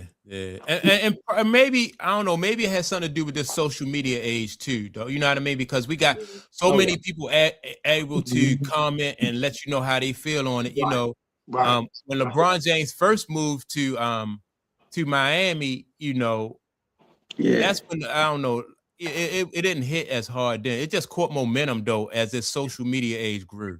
Right. So that could be part of it. Yeah. I think it did play a part in it. Yeah, let me ask y'all this, man. I don't want to take up y'all whole Sunday, right? I ain't got nothing. Hey, He say, Clayton, I ain't got nothing to do. You know? Chilling. I ain't got nothing to do. You know what I'm saying? the WNBA, right? What's the guy named Adam Silver?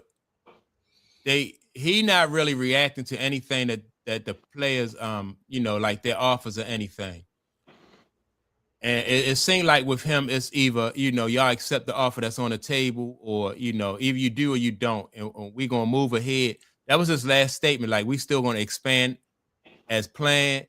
We're moving ahead with plans. So what you got? I heard him do another comment. They had him talking, and he was saying they pretty much at the 11th hour. So it's almost like, should have get off the pot, but we got to do something now. So he said, we're not quite in the 11th hour. I'm not going to put a hard line deadline, but it's pretty much close to that. So yeah. Which way is it going though? Like which way is it going? I haven't been keeping track. Like, so which way is it going? Do you think the league going to sign on, or you think they're going leading towards the players buckling because they understand that they don't have any leverage, and they see that, like I said, his lack of, like, his silence really speaks volume. So yeah, it's late. And so and Breonna Stewart came out and said, she put a spin on it. She was like, we making progress, and I can see us getting the deal done. So it's kind of like they trying to save face. You know what I mean? They don't want to look egg on their face. What he did say was, I want to get this done, and I'd love to put pressure on everyone. Yeah, that's what he said. I'm putting pressure on everyone. Yeah, and the thing about Breonna Stewart's comments, the WNBA comes behind her, the PA, and put out this stupid Valentine's Day post talking about roses are red, violets are blue. I wish we had a CBA deal that valued the players too. All this nonsense. It's so elementary, man. I just don't understand where their minds are right now. Yeah. Do y'all think, real quick, Mike? Like I say, because I'm not tuned in like you guys are. Do the players union, do they seem like they're unified, or they seem like are they, you see little cracks in the armor? I think it's cracks now. Okay. I see chinks too. Yeah, I see chinks. And when you hear young ladies coming out saying that they're afraid, because their position has not been solidified in the WNBA. Yeah. That's one part. Then you got to take in the fact, like, financially, they was already on thin ice. You still have people living from check to check. You talking about $80,000 a year. That so it's not a whole lot of money, right? Living in big markets, $80,000. Right. Yeah. So, and the WNBA knew that from the jump. And you got more of those players in the league than you have players that's secured. Yeah, it's not like the NBA. Well, them big contracts are few and far between, where the majority of them. In my opinion, though, Clay, you only probably got one or two players. You only got one player in there that got FU money. I don't know. Who, like take Caitlin Clark off the board. Like, give me somebody who I'm gonna be all right from here on out. I mean, what we feel about Angel? I think Angel she got some Reebok deals. She got Reebok deals. Like that, right? She got endorsements. Yeah. Asia Wilson got Nike contract deals. I don't know what it's worth. That's what I was thinking. I was thinking Asia. I was thinking her, right? Yeah. So they got some. Sabrina Ionescu, I think she got some money. They got commercials, State Farm. They got some few players that can, pretty much be okay. I just think that a strike would just hit eventually, like a prolonged strike. I think will hit them, because even the top players in the WNBA are not making what like the backup players in the NBA making, right? Oh no, you can't even compare that. Yeah, you can't. Yeah, so that's what I'm saying. Like, and yeah. So look, right? If the average salary or the base salary is 80, right? What the commissioner is offering with the new deal, what would that go up to? Do you know?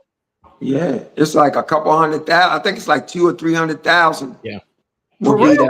That sounds yeah, right. yeah. And God they'll damn. get the max. They'll get a max contract over $1 million, but somewhere a couple $100,000. Hey, look, now, I don't know the ins and outs of the negotiations, but hey, that's a nice little raise, though. They say they're getting 4 times their salary. So Yeah, Yeah, 4 man. So times. look, I ain't got nothing to do with it. I don't want like I'm picking, I'm choosing corporate America here. But hey, that's a and nice they bumping your raise. rev share up from 9% to 15. Yes. It's Okay. something. Oh, all right. Yeah, But yeah, that- yeah. So they want to go from crawling to running, and I think, hey, let's just take a step up Okay. Now listen. and see if that, because the league is it's expanding, it's growing in popularity. The future's there if they keep that momentum going. So listen. Y'all know that's how negotiations work, right? You start Yeah. to shoot for the moon, right? Yep. So do you think this was part of that strategy? We're gonna ask for, all this, all that, and then if we probably ain't gonna get it, but if they come back and meet somewhere in the middle, do you think that's what this is, Clayton? You saying no? So what you saying? What you saying? No, I think What, Mike? I think, and some people are saying like the older players. I mean, the younger players are calling the older players selfish because Yes, they and want greedy.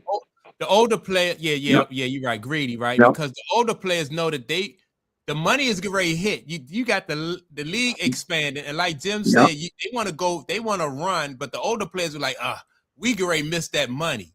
Yep. Just imagine playing NFL football, you Johnny Unitas. And then now the kind of money that somebody like the quarterback's making today, you be like, man, y'all standing on my shoulder, and you know what I mean. I didn't get a chance to get that money, and so I think the older players see that That's what's happening. it's on the horizon. Yep. And we're So gonna be why out would they be against it though? Why would they be against it? Though? Well, they want to hit that. No. They want to hit that lick now. They going real hard because they trying to cash in. Right.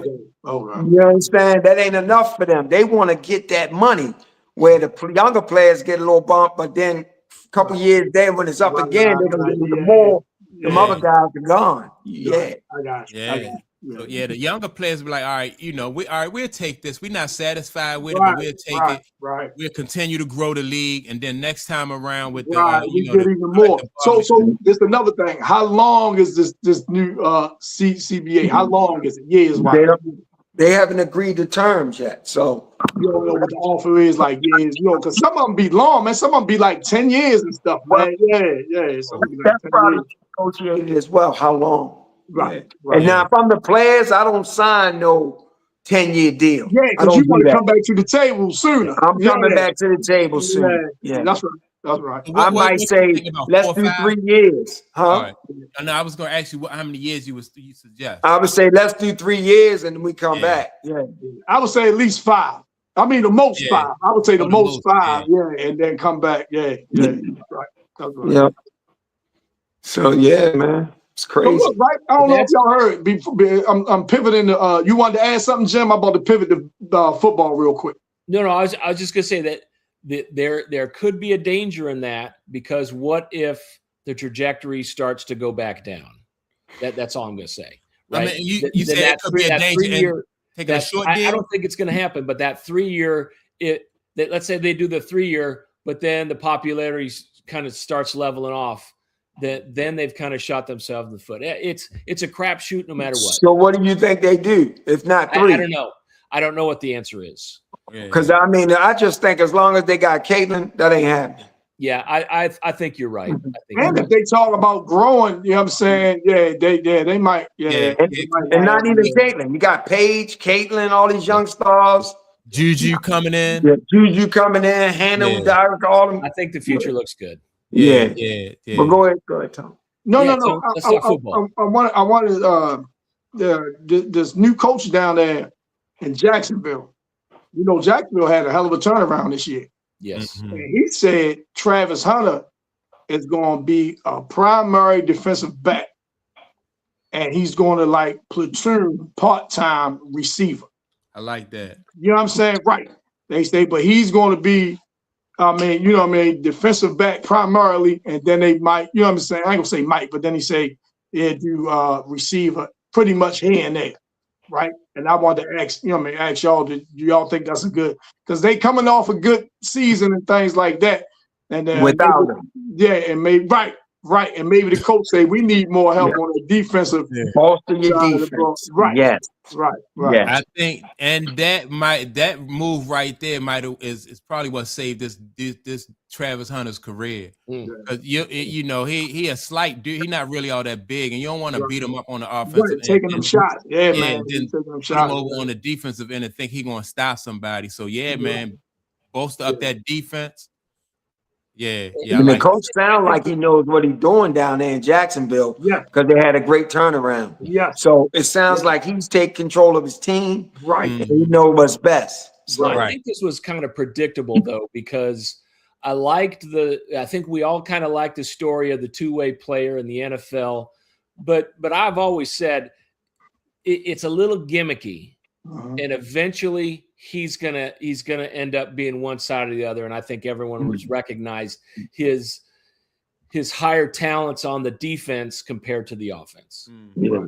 Right. And I would just think if you're doing both full time, which is extremely difficult to do, they always had meetings. You know what I mean? You got defensive back meetings, you got receivers meetings. You can't be in two places at once. Two rooms. You know what I'm saying? Yeah, you can't be in two rooms. You know what I'm saying? So you're gonna be missing something from some way. That's a great point. Yeah. So it seems like you're always gonna be playing catch up. No. Yeah. So I ain't know if y'all heard it. I just heard it a couple didn't hear that. I didn't either. Yeah. So I was like, well, okay, they putting him on the defensive side of the ball. And I think that's where he was best at. You know what I'm saying? I thought he was best at on some people think he was a better receiver. But like you said, you know what I mean? He had time in that position, and they may be like, nah, you're not, not as polished in your route running, you know what I'm saying? Things like that. Because it's more to receive and being a receiver than just catching the ball. You all know that. You know what I'm saying? You gotta read the hot, where the blitz come from, the hot read, break off your route. You gotta do all that type of stuff. Like you say, instead of rounding your route, you gotta, square it up. All kinds of stuff, man. So, you know what I mean? I think they say, well, put them on defensive back primarily, and then we sprinkle them in on the offense here and there. So, I thought that was interesting, yeah. A report came out, they done with Tua in Miami. Whoa. That's what they said. Not surprised. Yeah, I gotta say I'm not surprised either. What's the name came out and say, man, he wouldn't mind going to the Colts. Kyler Murray.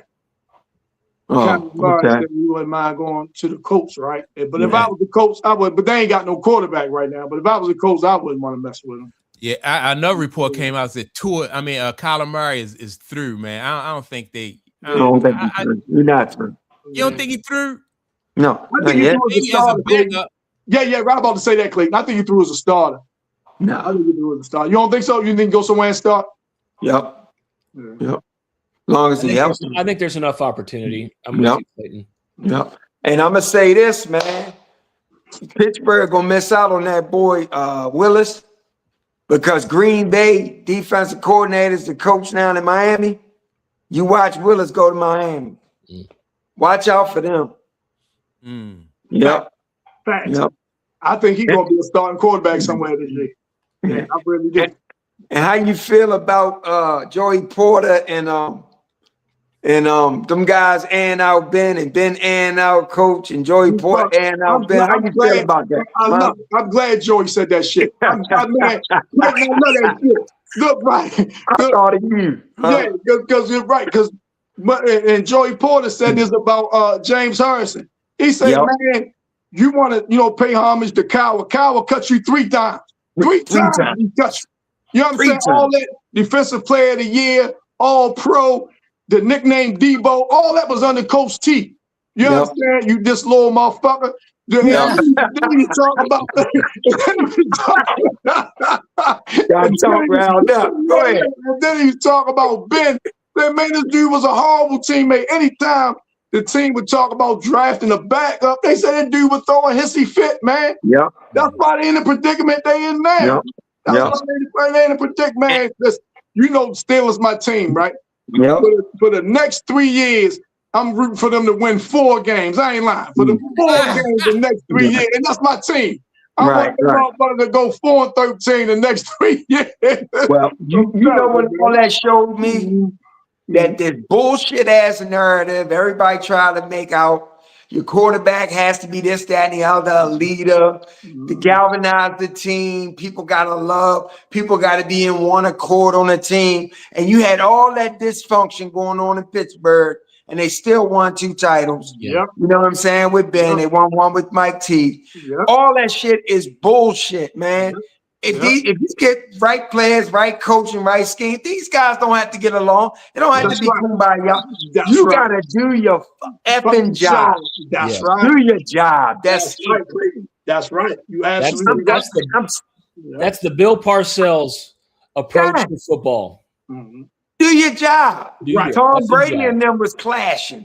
Yeah. Belichick, Brady, they was clashing, winning titles. Yeah. It's not even the Bulls. We come to find out now, Scotty didn't like Mike. And it, man, all this narrative in the media is BS. It is, man. You ain't got to be the best of friends and all that to Nope. go out there and do your Do job. your You ain't got- job. like you say, you ain't got to be kumbaya, Nope. having cookouts and all that shit. You know what I'm saying? No, man. Just go out there and do what you're supposed to do. Do what you're supposed to do. And Yep. that's what somebody said. Greg Jennings said this about because they was asking him how would he feel if he found out they lost the Super Bowl because Belichick and Brady cheated, right? He said, as a player, we don't care. Nope. He said we still should go out there and line up and beat them. He said, I don't Nope. care what they know. You know Care what what I'm they saying? We still should. It's just like, man, you tell the defense, man, we about to run this play off tackle, right side. Stop it. You know what I'm saying? Nope. Stop it. Yep. I mean, Man, I'll say this. I'll say this. That Seahawks, because we haven't talked about it yet, but that Seahawks team played a boring yet complete game. Everybody did their damn job, and they walked away with that Super Bowl championship because that defense, every single man on that defense did their job to a T. I thought it I was wasn't exciting bored the at way all they by that played. Super Bowl though. I It thought wasn't flashy, is what I'm saying. I thought it no, was. no. I thought it was. That defense, Yeah. me Some- personally, I thought they played outstanding. It was flashy. It was that defense was serious, man. Yeah. That would- defense was this would- insane. Yes. this what Yes. left me scratching my head, right? Yeah. Seattle was blitzing that corner. They say he blitzed 7 times, right? Just it. That's it. Mhm. They say he blitzed 7 times, but Josh McDaniels did not adjust to that. Nope. That left me scratching my head, Yeah. man. Well- And I'm like, man, you got to adjust to that blitz, man. You know what I'm saying? Why? I think he did. I think the New England didn't execute. Listen, man, once they sped Drake May up, it was done. But It was that's a what I'm wrap. saying. But He couldn't execute no more. Huh? part of it, you're right. You're right. I'm not saying that, but part of it was that, and that's just one element of it that I'm speaking on. Right. Just the blitz thing that they Right. kept doing from Right. the same side. So Right. okay, man, we got to move protection this way. You know what I mean? Like you say, the receiver, you see him coming out the blitz, you got to catch it. What's the name of? And then Drake may not. I don't know if he's not seeing it or not getting his reads, not hitting the hot receiver. What I don't know what it was. But it Drake seemed like May's it was job is to move the coverage He was over there seeing ghosts. where He the was block, seeing where ghosts. the blitz coming from. And they also say he only threw about one screen or 2 screens late in the game. right. So right. I give you that. But, Yeah, it's like they had a hard time adjusting to it. Not saying Seattle defense ain't play lights out, but you know what I mean? My thing is, like, the adjustment should have been made before the game. You know what I mean? Because everybody knew that the guy who was over there on that left side, he was the chink in the armor. They knew that they was what you say, Clay. it was 2 guys. Yeah. So they knew, and that's even tougher. That's That's harder. a rookie though. Ain't that tackle a rookie? Yeah, he was the rookie. Yeah, and the guard, the rookie and the tackle and the They guard. say he Both got of an them. ACL. I think they say he got an ACL too. Yeah. I think he got an injury. I don't know if it's an ACL, but they say he got an injury. But man, it was just. I thought Seahawks' offensive game plan was masterful. That zone, those zone runs, outside zone runs, were eating them up, and that's why Walker was the MVP. And that touchdown they baited the Patriots defense on those outside zone runs, and gosh darn, I forget the name of the tight end, but when he came over to make it look like it was going to be that outside zone run, but then he baited that linebacker in so tight.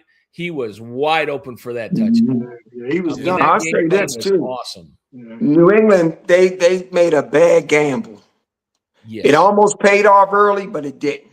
They was gambling on Sam Darnold Yes. turning it over I because agree. of the, I agree. and he almost did twice, but it didn't happen. I Once think- that I didn't think- happen, Right. it was a wrap. Because they wasn't playing aggressive on defense. Nope. They was like, man, Nope. just you know, I mean, he gonna make a mistake. So He we gonna make a gonna wait for him mistake. to make a mistake. You're right. Yeah. I saw And that. early in the I feel like- game, they was jumping them routes real They were aggressive. running right, every right. route. Yeah. So yeah. But I was impressed with that D though. In Seattle, they flew around like crazy. Yep. And Well, they didn't even have a spy. They did not even have a no, spy. they didn't need it. They didn't need it. They They didn't need it. They did not need it. Yeah, you're At right. all. They didn't need it. They didn't need it at all. They didn't. So Yeah, I 'cause was their thoroughly defense impressed. just so fast. Yeah. Their defense Yep. was just so fast, you know. Yep. Hey, So I'll yeah, leave man. you with this one thing that I heard, which I thought was crazy. Mhm. Every single and the Patriots have been in just a ton of these games, right? What, 11 Super Bowls? Mhm. Every single time they win the coin toss, they lose the game. They lose. Oh wow. Okay. That's Every crazy. time they win the coin toss, Every time they've won the coin toss, they've They lost. lose. Yeah. And I remember, Jim, you said in the park, you was like, I don't know. I just got this feeling it's gonna be lopsided. I don't know which way, but I don't think it's gonna be close. It's gonna be lopsided. So then when the second half came, I said, man, Jim felt that shit. Yeah. they've been Yeah. in 12 Super Bowls, right? They've been in 12 Super Bowls, right? 12? That was it. I think Yeah. that's 12-1. I think they lost 6. Yeah, that's right. Yeah. I forgot about the 85 Super Bowl. Yeah, they lost 6. Yeah. Yeah. But yeah, they lost to the Bears, didn't they? Yeah. Yeah. The other stat that stood out in my mind was I got to go though. that teams are 6-16 in the Super Bowl when they're up against the number one defense in the NFL. That makes sense. Yeah. Yeah. That, 6 and 16, yeah. that makes Hey. sense. Yeah. So defense still wins championships. Huh? Yeah. Defense wins championships. Yep. Yep. All right, my phone dead now, man. I appreciate y'all, man. Hey, I appreciate Thanks you. for having me, Mr. Mike. Yes, All sir. right, fellas, I appreciate you. Hey, it's been a pleasure as usual, guys. Yeah, all no right. doubt. Have a good week. Have a good week. All right, man. Y'all take it easy. Hammers, appreciate you, man, for participating in the chat. Who else we had in here? Cedric, appreciate you. Anybody else who tuned in to check out the conversation, man, participated. Or also, don't forget to like and subscribe. Tune in for our live show next Sunday at 11 a.m. And with that being said, man, I'm out. We'll see y'all the next weekend. Peace.